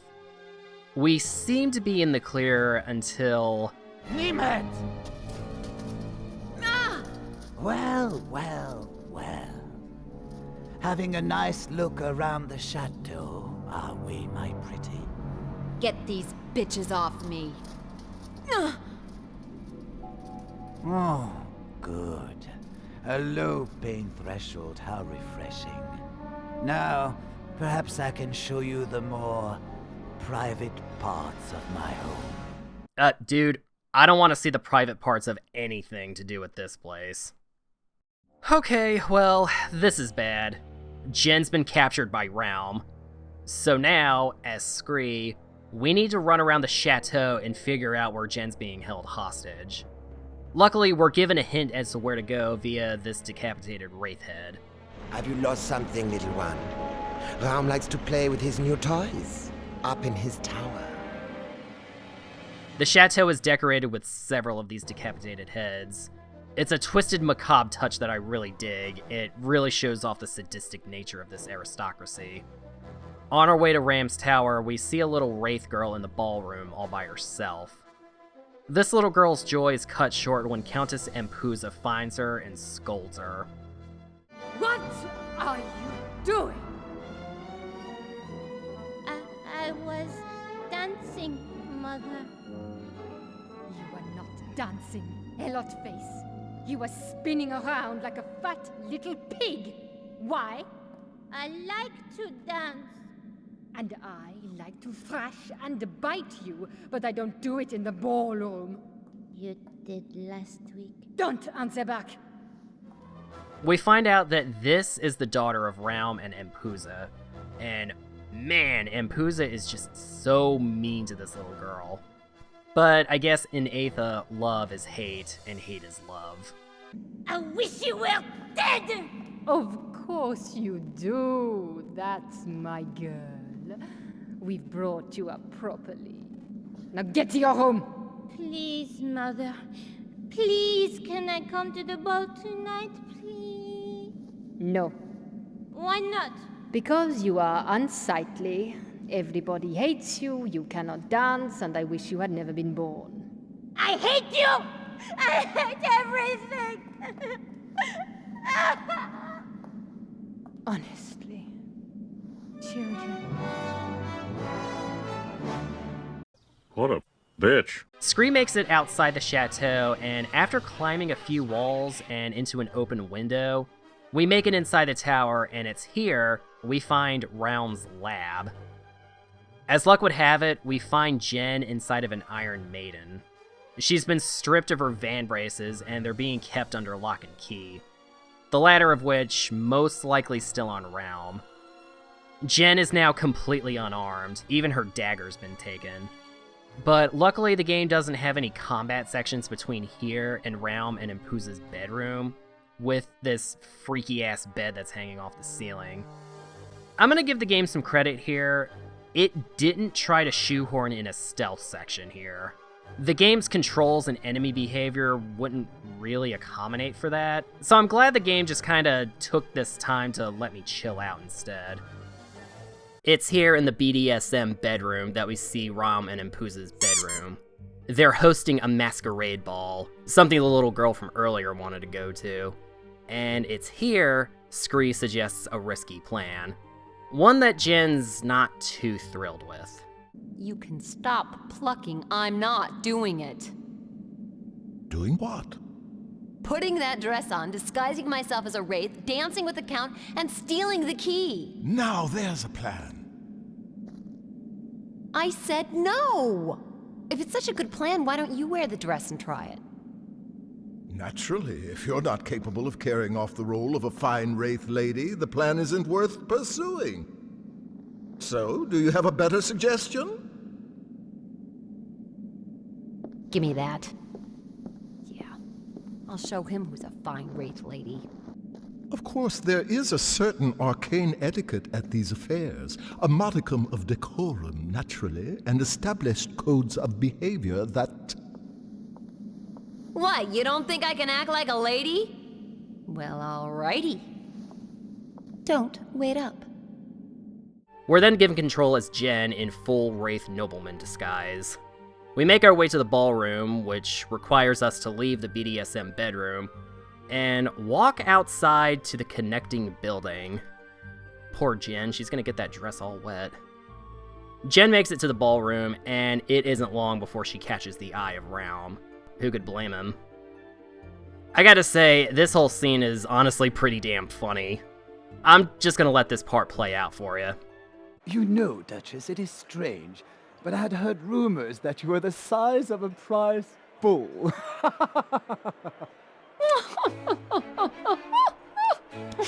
I've been ill. Curiously enough, I heard you were the size of a prize bull, too.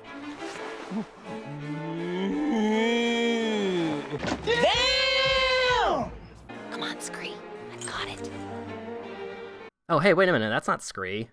Anyway, Jen gets the key, and on the way back to the Count and Countess's S&M dungeon, we overhear the guards say this.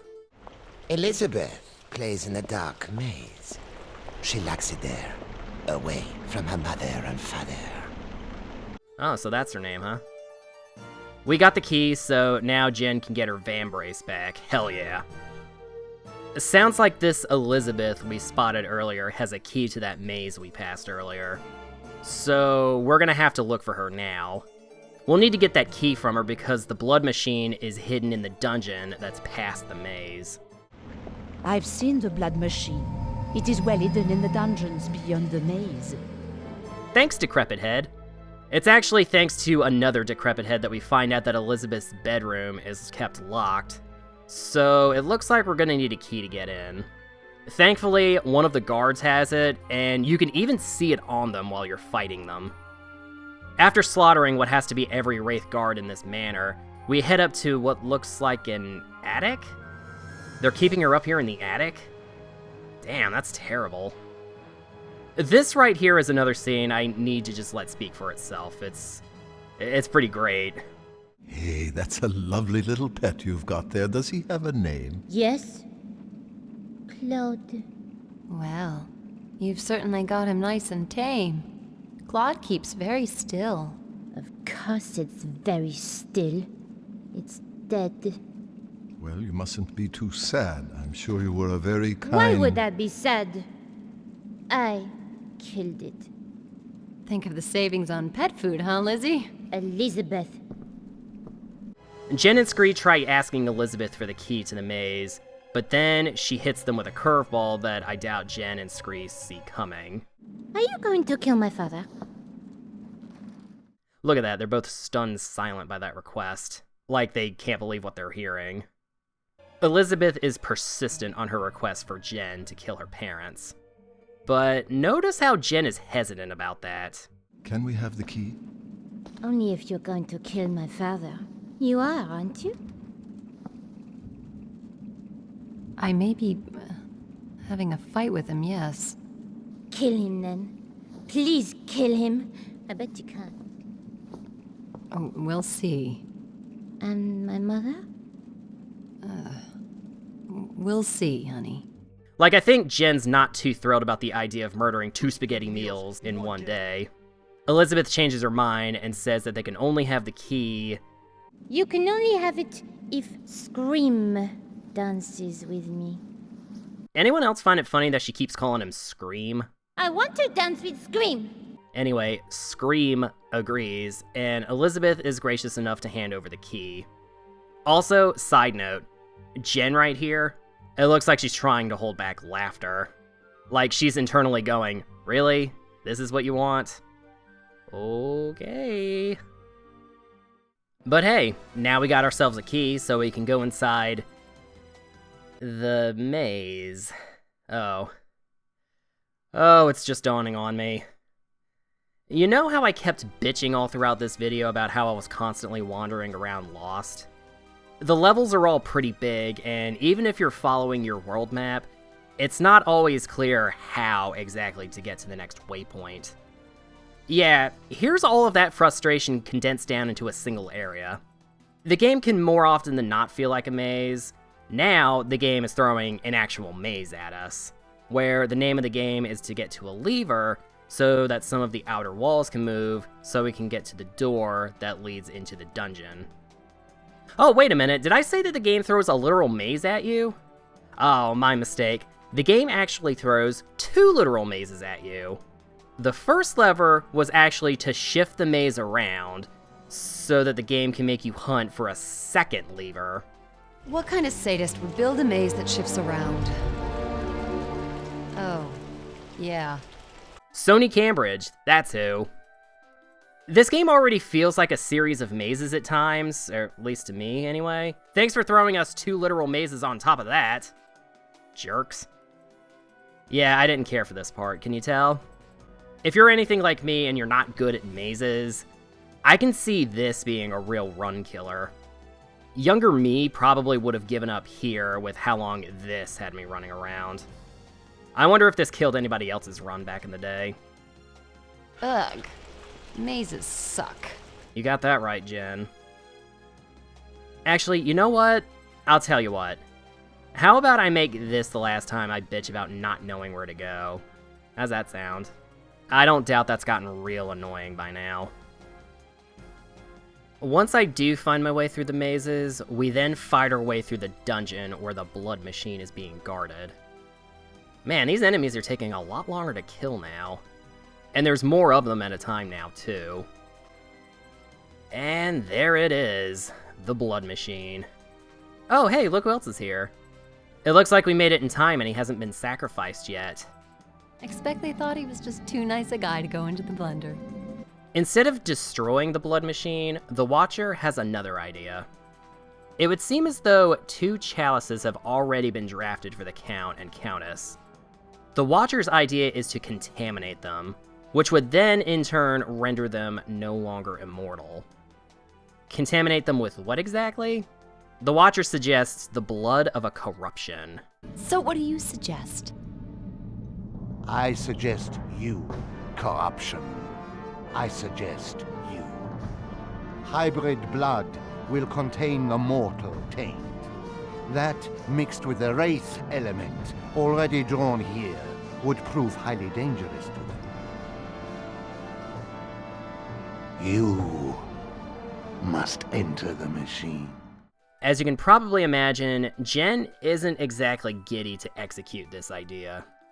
Okay, you expect me to strap myself into a machine built with only one purpose: to kill, and to leave that fruitcake at the controls.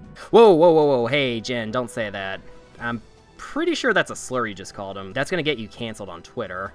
Scree promises that he won't let the blood machine kill Jen, and she reluctantly decides to offer herself up to it.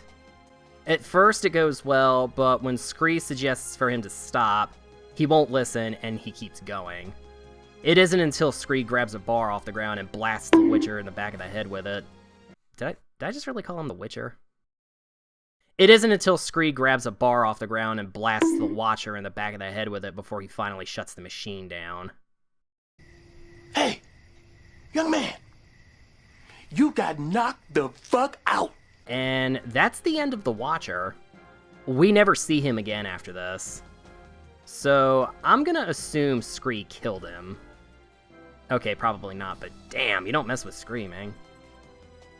Anyway, the tainted blood is carted off by a guard, and we decide to head over to the ballroom. And it looks like our plan worked. Why didn't I simply disembowel you straight away, hybrid? But then you would have missed drooling over that prize bull, Natalia. Maybe now we can have that other little tango you promised. Okay, why are all of the sex jokes happening here in the bondage world? Actually, don't answer that. Countess Empusa decides she's had enough and decides to try and take care of Jen first. Leave this rancid deformity to me. I need just the move. What? Easy kill. Yo, Countess. I now hope you'd be first. I can't hear you over the loud orchestra music. And it's with this, we have our boss fight. We're primarily facing Empusa, but Realm will try and offer support by floating around in the air and trying to zap you. Empusa primarily uses a whip, similar to Jen's right-handed weapon.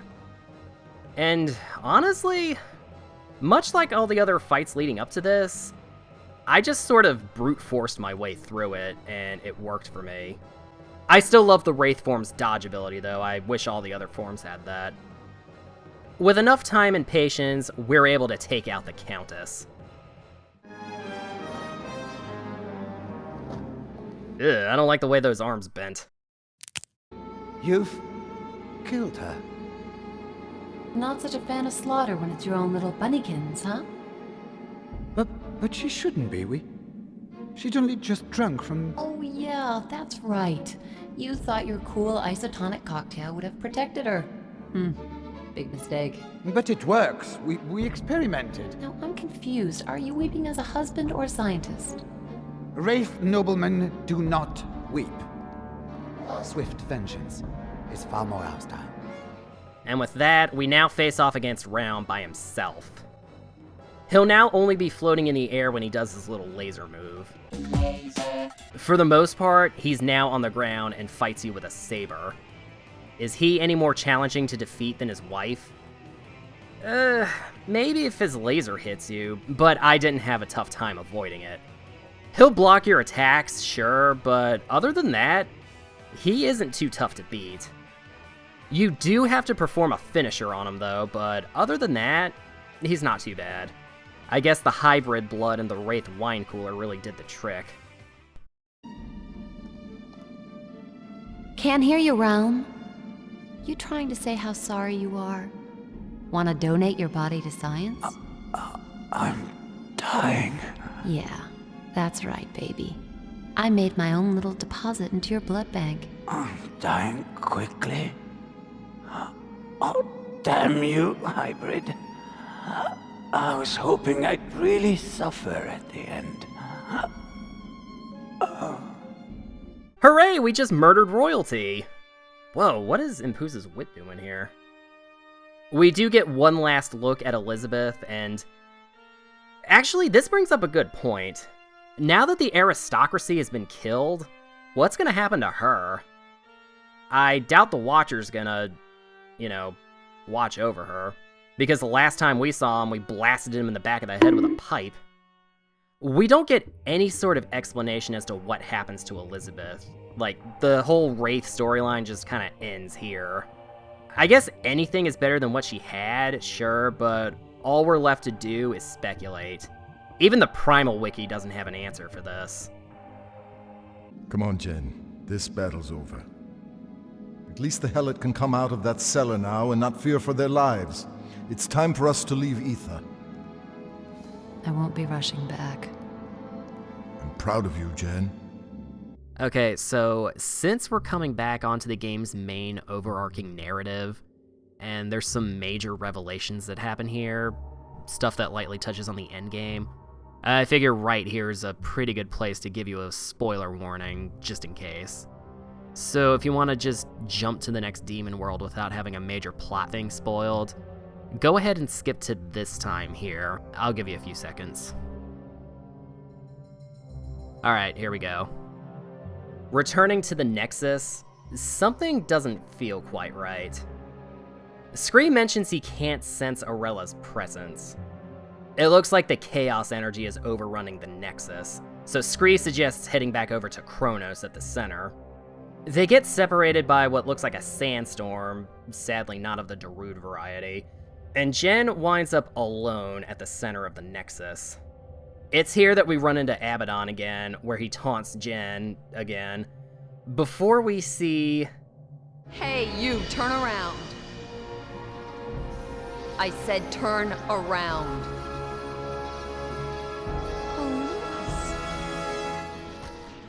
Lewis, ripping the heart out of Kronos.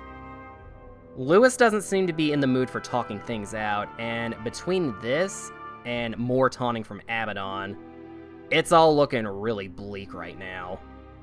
Luckily though, Scree manages to catch up with Jen and pull her out of her self-pity. Abaddon may have the upper hand right now, but he hasn't necessarily won yet. Now you're not going to let him get away with all this, are you? What he's done to Lewis? No. I'm gonna kick his ass. That's the spirit. So, what's this last hope, Rocky? The last hope. The last slim hope. The last... All right. A long shot. I got it. Lies in the realm of Volca. And with that, we head into the game's fourth and final demon world, Volca. As the name implies, it's built inside of a volcano. This area takes on more of an Egyptian temple theme this time around. As soon as we get there, Scree starts acting rather strangely. It turns out this is where Scree was taken after he was captured by Belazur. But when I was last here, I was bound, hooded, rarely conscious, and tortured relentlessly. Yeah, we got clubs like that back home. Sorry. He mentions that the native race here, the Jinn, possess monstrous, godlike power when the volcano that Volca is surrounded by is reaching the point of eruption. Luckily, though, we caught it right as it was dormant when the Jinn are at their weakest. So, let's see what Scree's plan is. You know, this is some mountain. It's a volcano. Good. And we're going in. Better still. He's not being too clear about what he's planning, so for right now, Jen just follows his lead. Once we climb down the volcano into the entrance, we enter the chamber, where the royal court resides when the volcano is dormant.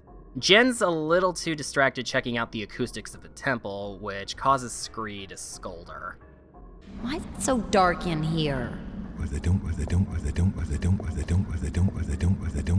Oh man, this PS4 port's got some warts. I mentioned all the way back in Solum that there were some during the fight with Belazur, but I also forgot to mention one in the very beginning of the game where the skybox doesn't look right. Apparently, it's not supposed to look like this, it's supposed to look like this. I didn't even know about this until I was already balls deep into the editing of this video. Okay, so for those of you who have played this game for yourselves, how long were you waiting for me to bring this up? It's a shame this never got fixed, it looks way better in the original. Jen, not being a big fan of not seeing where she's going, decides to light one of the lamps, and it looks like we've had company this whole time. Quick and quick. Who has dared disturb us while the mountain sleeps? Now, how long you been sitting there? 35 years. Scree decides the best way to get around this Jinn is to pretend that he is a servant of Abaddon, and that Abaddon holds the king of the Jinn, Iblis, in high regard. This Jinn here pokes holes in this story by saying that Iblis is no fan of anyone from the Nexus, and that any outsider could find sway in those not fond of the king and potentially overthrow him. This Jinn's little rant is then set aside when he notices that Jen is a hybrid and wants to buy her. Like a car or something. He keeps saying hybrid, all I can think of is the car. But Scree convinces the Jinn that Jen isn't exactly top shelf, in a moment that must have been cathartic for him, given all the verbal abuse that Jen's been giving him up to this point. You will sell me this one, eh? I would be doing you a disservice, sir. That hybrid is very lazy and none too bright. No? It looks acceptable. Oh, I know my hybrids. I could bring you a better one another time, but this one is lame, a burden to be seen with. Aren't you? You see, feeble-minded. The Jinn then tells Scree that Jen would be of very little use to him here in her current form, so he very generously activates her fourth and final transformation, the Jinn aspect. It isn't too long after this scene that we get to test out our new Jinn powers, and I gotta say, the Jinn form is actually pretty fun to play as. In this form, Jen is armed with 2 blades that can be combined into one long blade by pressing the circle button. This long sword is slower, but hits like a truck and can hit enemies from more of a distance, and the 2 separate swords attack much more quickly. We get to test out our new powers against these molten rock dudes. These guys are fun because they're the lower tier enemies that don't require a finisher to take out. You can just go nuts with your energy swords. They kind of remind me of that one lava rock monster from that game, War of the Monsters. Anybody remember that one? Whew, that game was awesome. So we're inside of the volcano now, and our mission is to get this big giant bird statue to open its wings, so we can then cross it like a makeshift bridge. This will require us to find our way towards, and then pull, 2 levers. Because Volca all takes place inside of the volcano, the environment isn't as spread out as, say, Solum or Aetha. That doesn't mean there isn't some slightly obscure pathways, though. One lever is straightforward enough to find, sure. I like that we had to pull out the Wraith form to slow down time long enough to get past this door with falling magma. Even if I did beef it here. But the second lever requires us to go underwater as the Undyne, and then take turns turning wheels to open underwater gates. To get to the last wheel to open this last gate all the way up here, well, you remember this tunnel we dove in earlier as Scree, and then past that very first locked gate? Instead of going left, we have to go straight up in that first tunnel. Yeah, I had to look that one up. But sure enough, there's the last wheel we need so we can open that one pesky gate up here, and from there we can pull Scree back up and have him climb all the way up into that newly opened gate. And there's the second lever we need to move that other wing on the statue, so now we can use it as a bridge. We're able to cross the magma now, so after using our time shift ability as the Wraith again on another magma door, we make our way further in and we're attacked by more of these lava monsters we've been running into. And there's a lot of these lava dudes too. This goes on for like 5 minutes straight.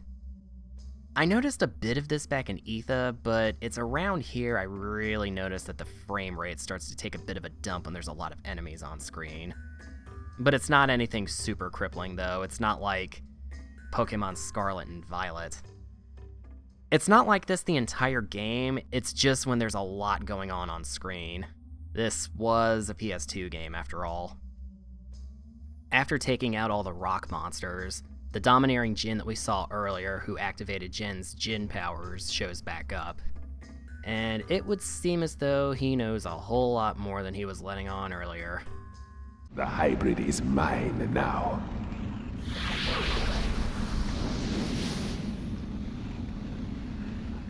Turns out that little gift he gave her earlier allows him to control her.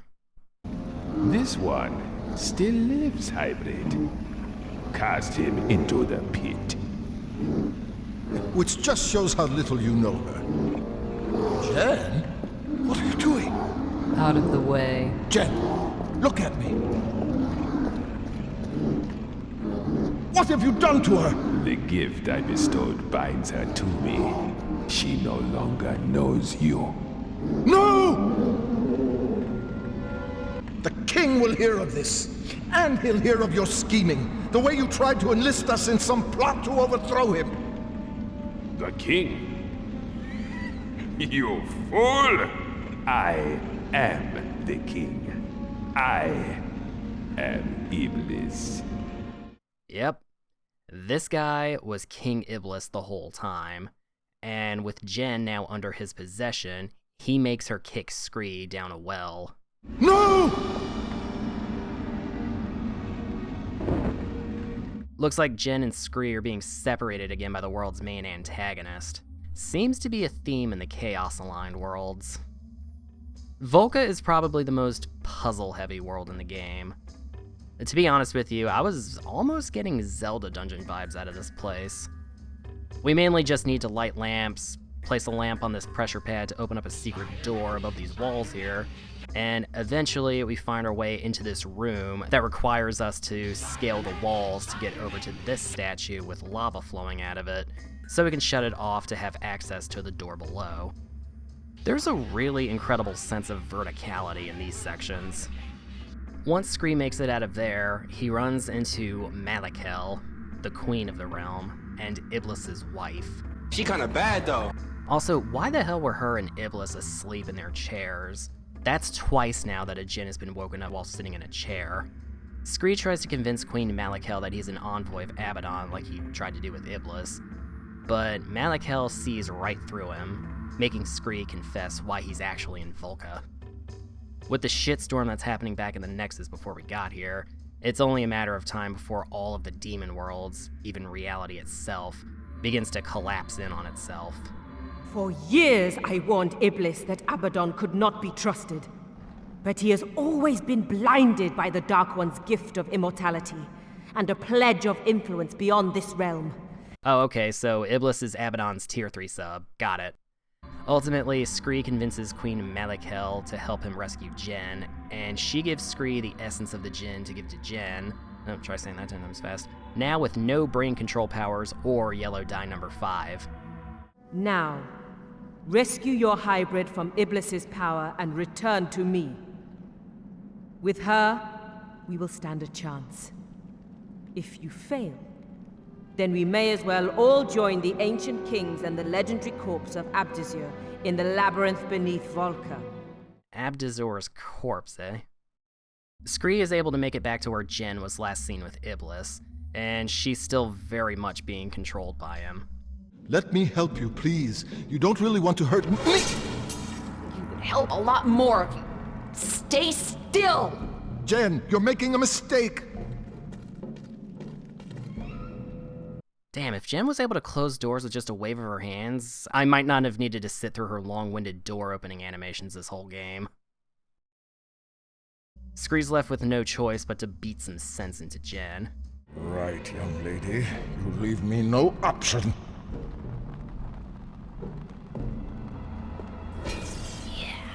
Bring it on.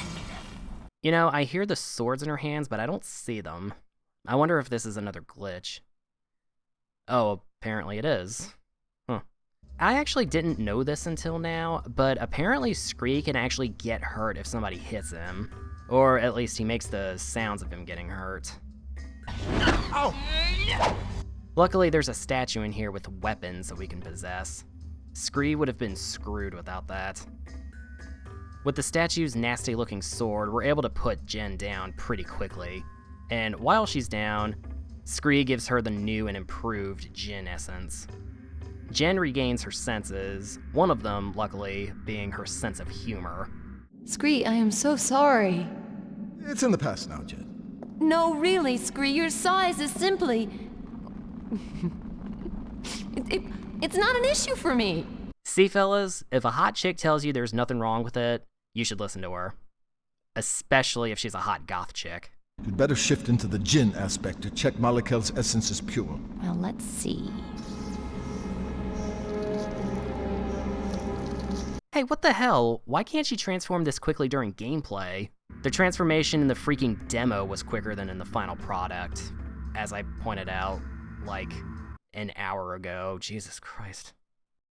Anyway, Jen is no longer under anyone else's control but her own, and with that, she and Scree head back to Queen Malakel. She tells them of a stone heart that makes its user immortal and impervious to both disease and the ravages of time, which is where our girl Jen comes into play. With that stone, the Timekeeper may be revived. You must kill the king and take his heart. You want us to kill your husband? And take his heart. That is correct. So Malakel tasks Jen with taking out Iblis and retrieving the stone heart, which will revive Kronos and, in turn, prevent the Nexus and the adjacent worlds from collapsing in on themselves. And with Iblis dead, Malakel will take the throne in Volca. So it looks like we're killing another queen's husband. Jen should tell Iblis to say hello to Adero in Hell, or wherever this universe's version of Hell is. Through the door, we head into the volcanic core, towards where Iblis fled. It looks like Iblis's guards are here, and they try to stop us. They can try. You know, actually, I gotta admit, these guys look awesome. They're like ancient Egyptian bird creatures or something. These enemies have got to be some of my favorite looking ones in the game. They come in 3 flavors. These regular sword guys, the ones with giant shields, and these guys who will fire at you with big cannons. In order to open this big, huge door, we'll need to light 4 separate lamps in 4 different rooms. This will require navigation on our part to get Scree over to them to light them, and that will require solving some sort of puzzle, just requiring Scree to climb up 2 walls to activate 2 lamps. One involves getting Jen and Scree to turn a wheel together, which requires the 2 of them to navigate themselves over to it separately. The 3rd lamp requires press plate trickery to get Scree over to it, and the last one requires us climbing down further into the volcano and pushing down a statue to use as a makeshift bridge to get over to it. With all the flares lit, the massive door opens, and we enter the Hall of Gods, the last true puzzle area in Volca. And this one's actually not too bad. Our main objective is to find the 3 tethers holding this statue in place. The trick here is that you're able to see at all times where the tethers actually are. The challenge is finding out how to get to them. This, to me anyway, is where I really felt that the figuring out how to get to the next objective thing that I kept bitching about all throughout this video actually felt intentional. The only time I needed to break out a walkthrough was for the very last tether. The pathway to it is really well hidden. With all the tethers burned and severed, Scree possesses the statue and knocks it over so we can cross over to the Goliath Sanctum. After we beat the last of Iblis's guards, of course. And it's here we catch up to Iblis, who's standing on his secret weapon. This thing is Goliath. Sadly not of the gargoyles variety. Although he is also made of stone. Actually, maybe he is of the gargoyles variety. And he will be serving as our de facto end level boss. I say de facto end-level boss because Volca does something a little different here. We're not actually going to be fighting this guy, at least not directly. Somewhat similarly to Adero in Aquis, this is a puzzle fight, though this leans more heavily into puzzle. Instead of fighting him, we need to push all of the light sources down into the abyss below. Scree will push down these tiny little lamps, and you, as Jen, will need to kick them down into the abyss. Once all of the light sources have been removed, the Goliath will lose all of its power and deactivate.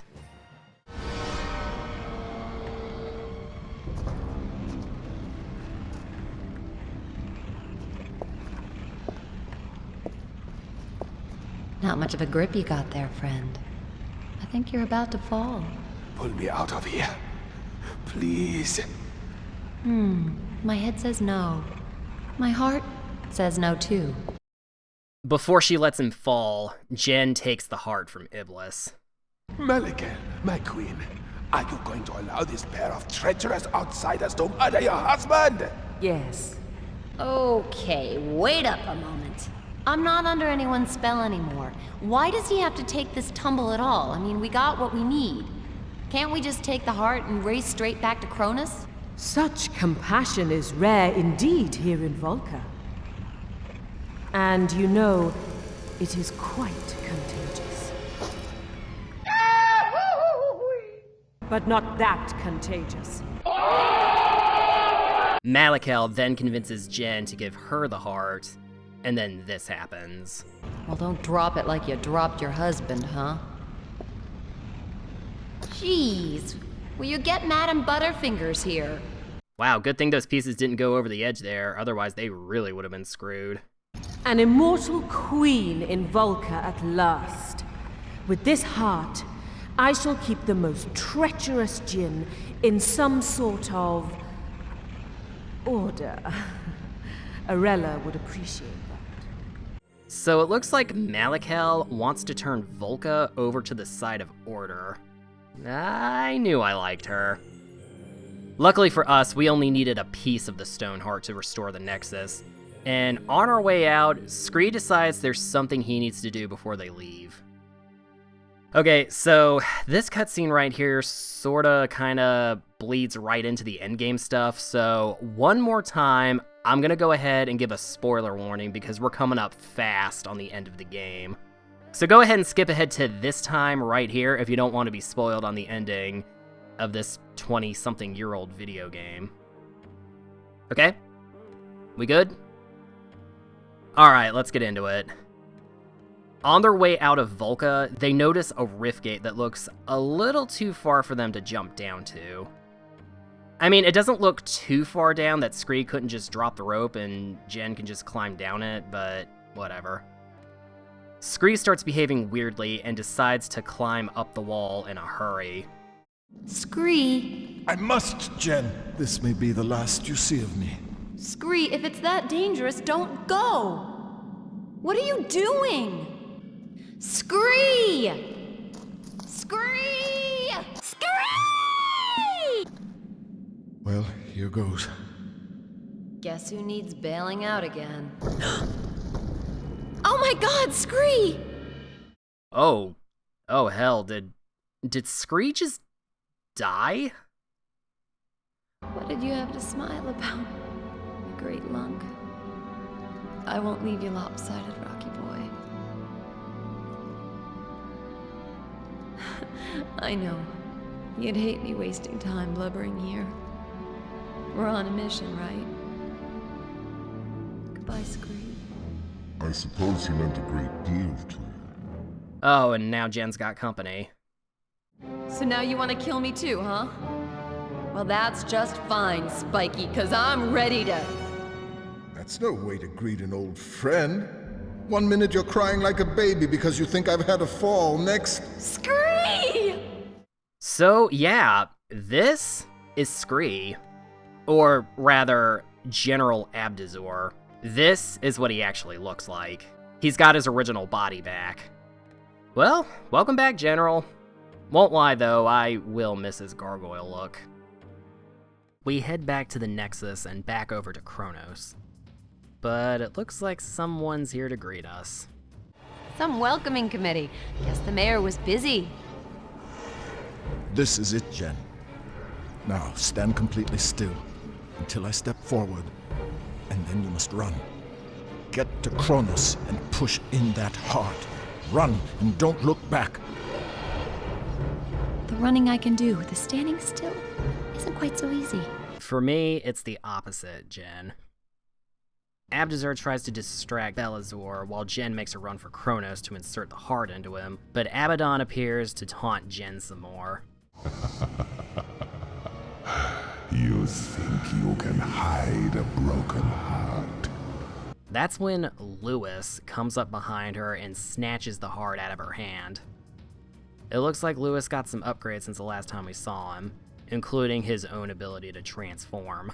Lewis is dead.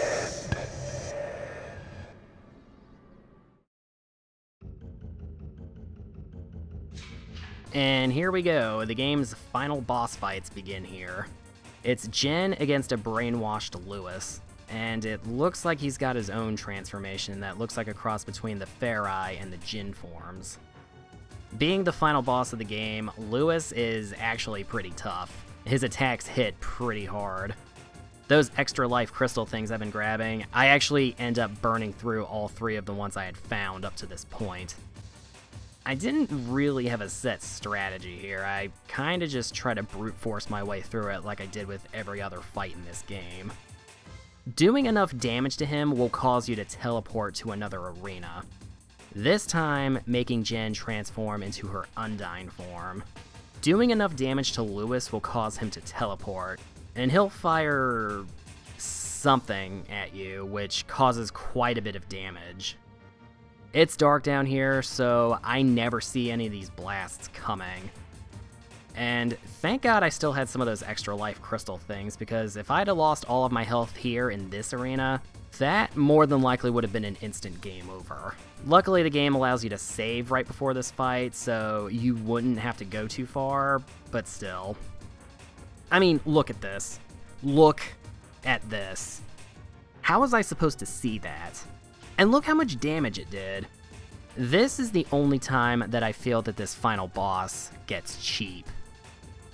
Get Lewis down to about half of his health, and you'll teleport again. This time you start in your Wraith form. At least now you can dodge, but so can Lewis. Same routine as before, take off about another quarter of his health, and this time you'll be playing as Abdazur, who will be fighting Belazor. Here you'll go back and forth between brawling with him and reflecting his laser blasts at this thing he's hovering under with your shield. Pretty straightforward, do this 4 times and the machine will come apart and collapse on top of him and finish him off. Once Belazor's been dealt with, we'll swing back over to Jen, who has one more round with Lewis. He has one more special attack that you'll have to watch out for.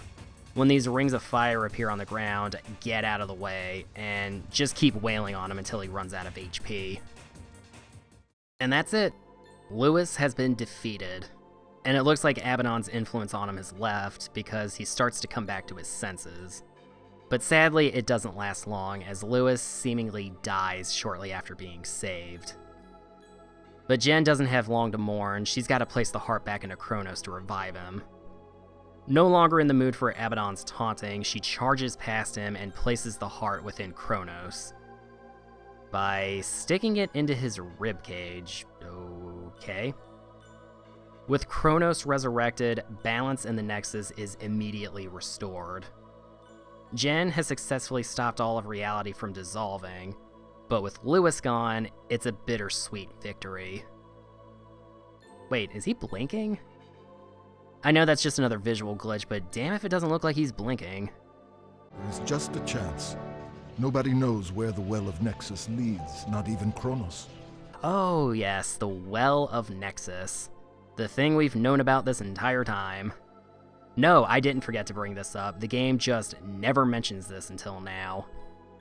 Aurelia reappears, good to see you again, and mentions that the Well of Nexus is said to, quote, lead towards life, implying that casting him into it would revive his physical body in Mortalis. Abdizor does just that, and doesn't it look like he's about to hit the wall on his way down?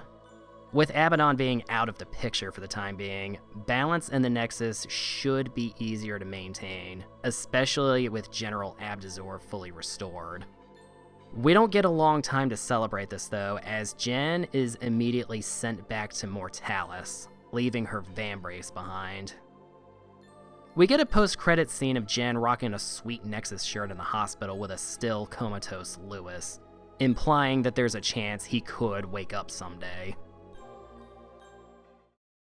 Whew, and at long last, that was Primal, PlayStation's forgotten Gothic adventure. So, after having finished the game for myself, what are my thoughts? Well, let me start off by going over what I liked about it. For one thing, the production value behind it is undeniable. For a PS2 game in 2003, it looks phenomenal. It is a damn good looking game for its time. This PS4 port definitely looks sharper, but it comes at the cost of some visual and audio glitches that weren't present in the PS2 original. The writing and the voice acting and directing were all very strong as well. I don't think there was a single weak performance in this entire game, and the banter between the two leads was always a treat. I genuinely can see these two becoming fast friends. Hell, I want to be friends with Scree. Quite possibly my favorite thing about the whole package, though, was its commitment to world building. It's the whole reason I decided to go over this game with such a fine-toothed comb and add God knows how much extra time onto this video. I didn't even mind the cutscenes being as long as they could get sometimes, but it would have been cool to have gotten some more of those pre-rendered ones. Hopefully in sync with the audio. So while I loved the way this game looks and sounds, I had way more mixed feelings about how it actually plays, which with a video game is its most important aspect. I've gone over pretty exhaustively, perhaps even very obnoxiously, about how I was constantly getting lost, yes, but the combat felt a bit on the sluggish side for my liking, like there was some kind of an input delay there. The gameplay itself just felt very slow-paced. Opening doors, regaining demon energy from Scree, climbing. I can understand a game wanting you to take your time with it and trying not to blitz through it, but this isn't how you do it, not if you ask me. I think what I'm trying to say is that the gameplay definitely feels like it's aged. It is a 3D action game from the early 2000s after all. At a certain point, it got aggravating for me constantly not knowing where to go or how to get there, to the point where by the time I got to Volca, I was watching playthroughs on YouTube just so I didn't meander for too long. But by that point, the game's story and characters had long since pulled me in to the point where I genuinely wanted to see it all the way through to the end. Well, that and I guess getting this video made too. Sure. My general advice for any game out there is to look at some of the gameplay on offer, and if it looks interesting to you, then give it a shot and form your own opinion. This game's available on the PS4 digital store for only $10, but if you want to go the physical PS2 route, that's actually a pretty affordable option too. I see physical complete in box copies on eBay for cheap. Like, real cheap. As in, less than $15 cheap. As for me personally, I feel like I got my fill with this first playthrough. It would probably be a really long time until I decide to revisit it. So after the post-credit scene, we get a very brief glimpse of Sony Cambridge's next game. A completely unrelated title called Ghost Hunter. I wonder how many people finishing Primal for the first time back in the day thought that this was going to be the sequel. Speaking of sequel, Sony Cambridge actually was keen on making one, if it wasn't obvious by the way that this game ended. Or, at the very least, they were kicking around the idea of doing one. Not too long after the game had wrapped development, preliminary work on an idea for a sequel had begun, But shortly after this had started, Sony Cambridge received the license to do a tie-in video game based off of the Fox network television series 24.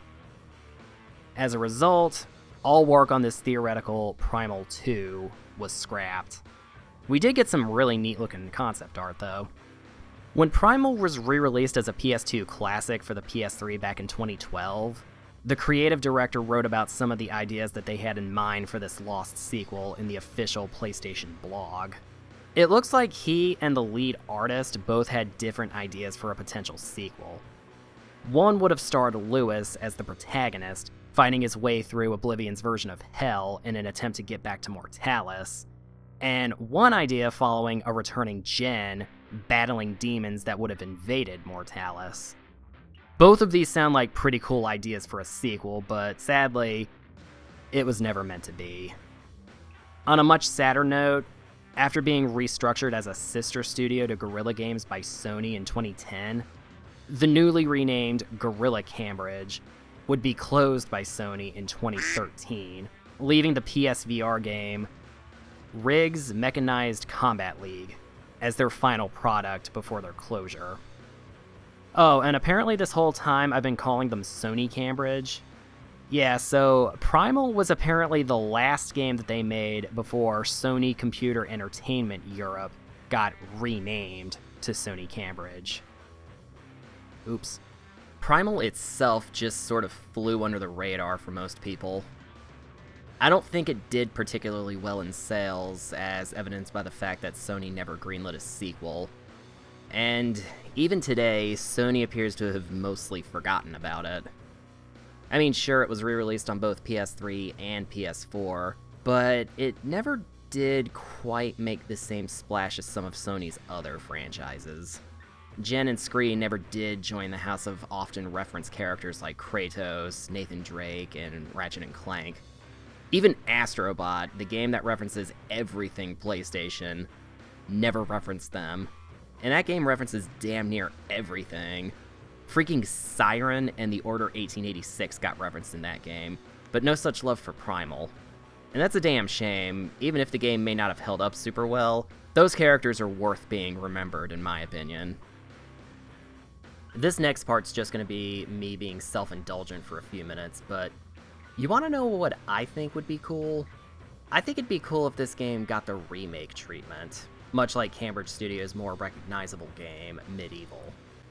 The 2019 remake, at least. Keep the exact same overall storyline, elaborate on some things as needed, keep all the original music, keep the original control setup, keep the hot chick. Hell, keep all of the original voice recordings.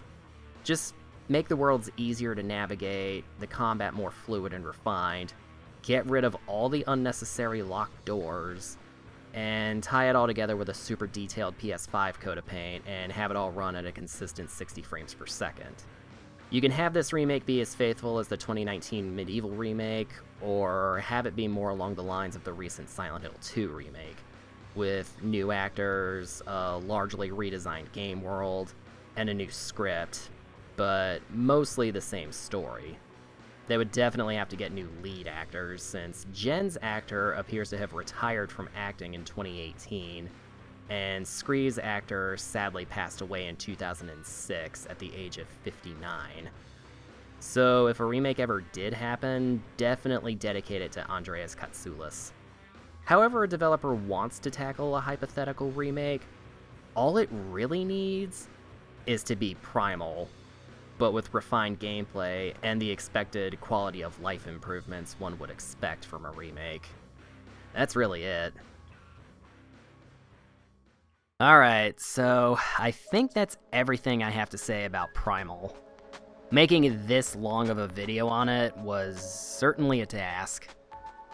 With my schedule, I doubt I'll ever do a video this long ever again, but all the same, I hope you enjoyed watching it. On the day that this is being uploaded, I first announced this video almost a full year ago.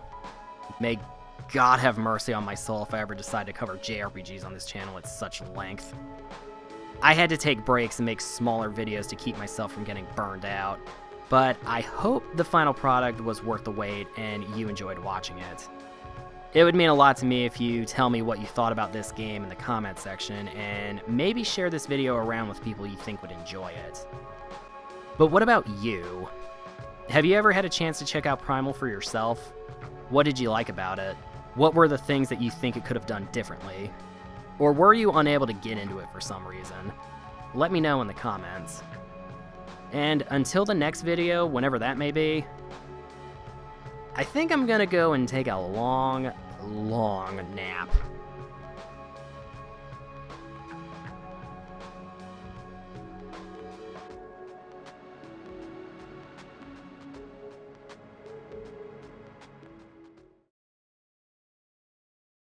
I want to dance with Scream.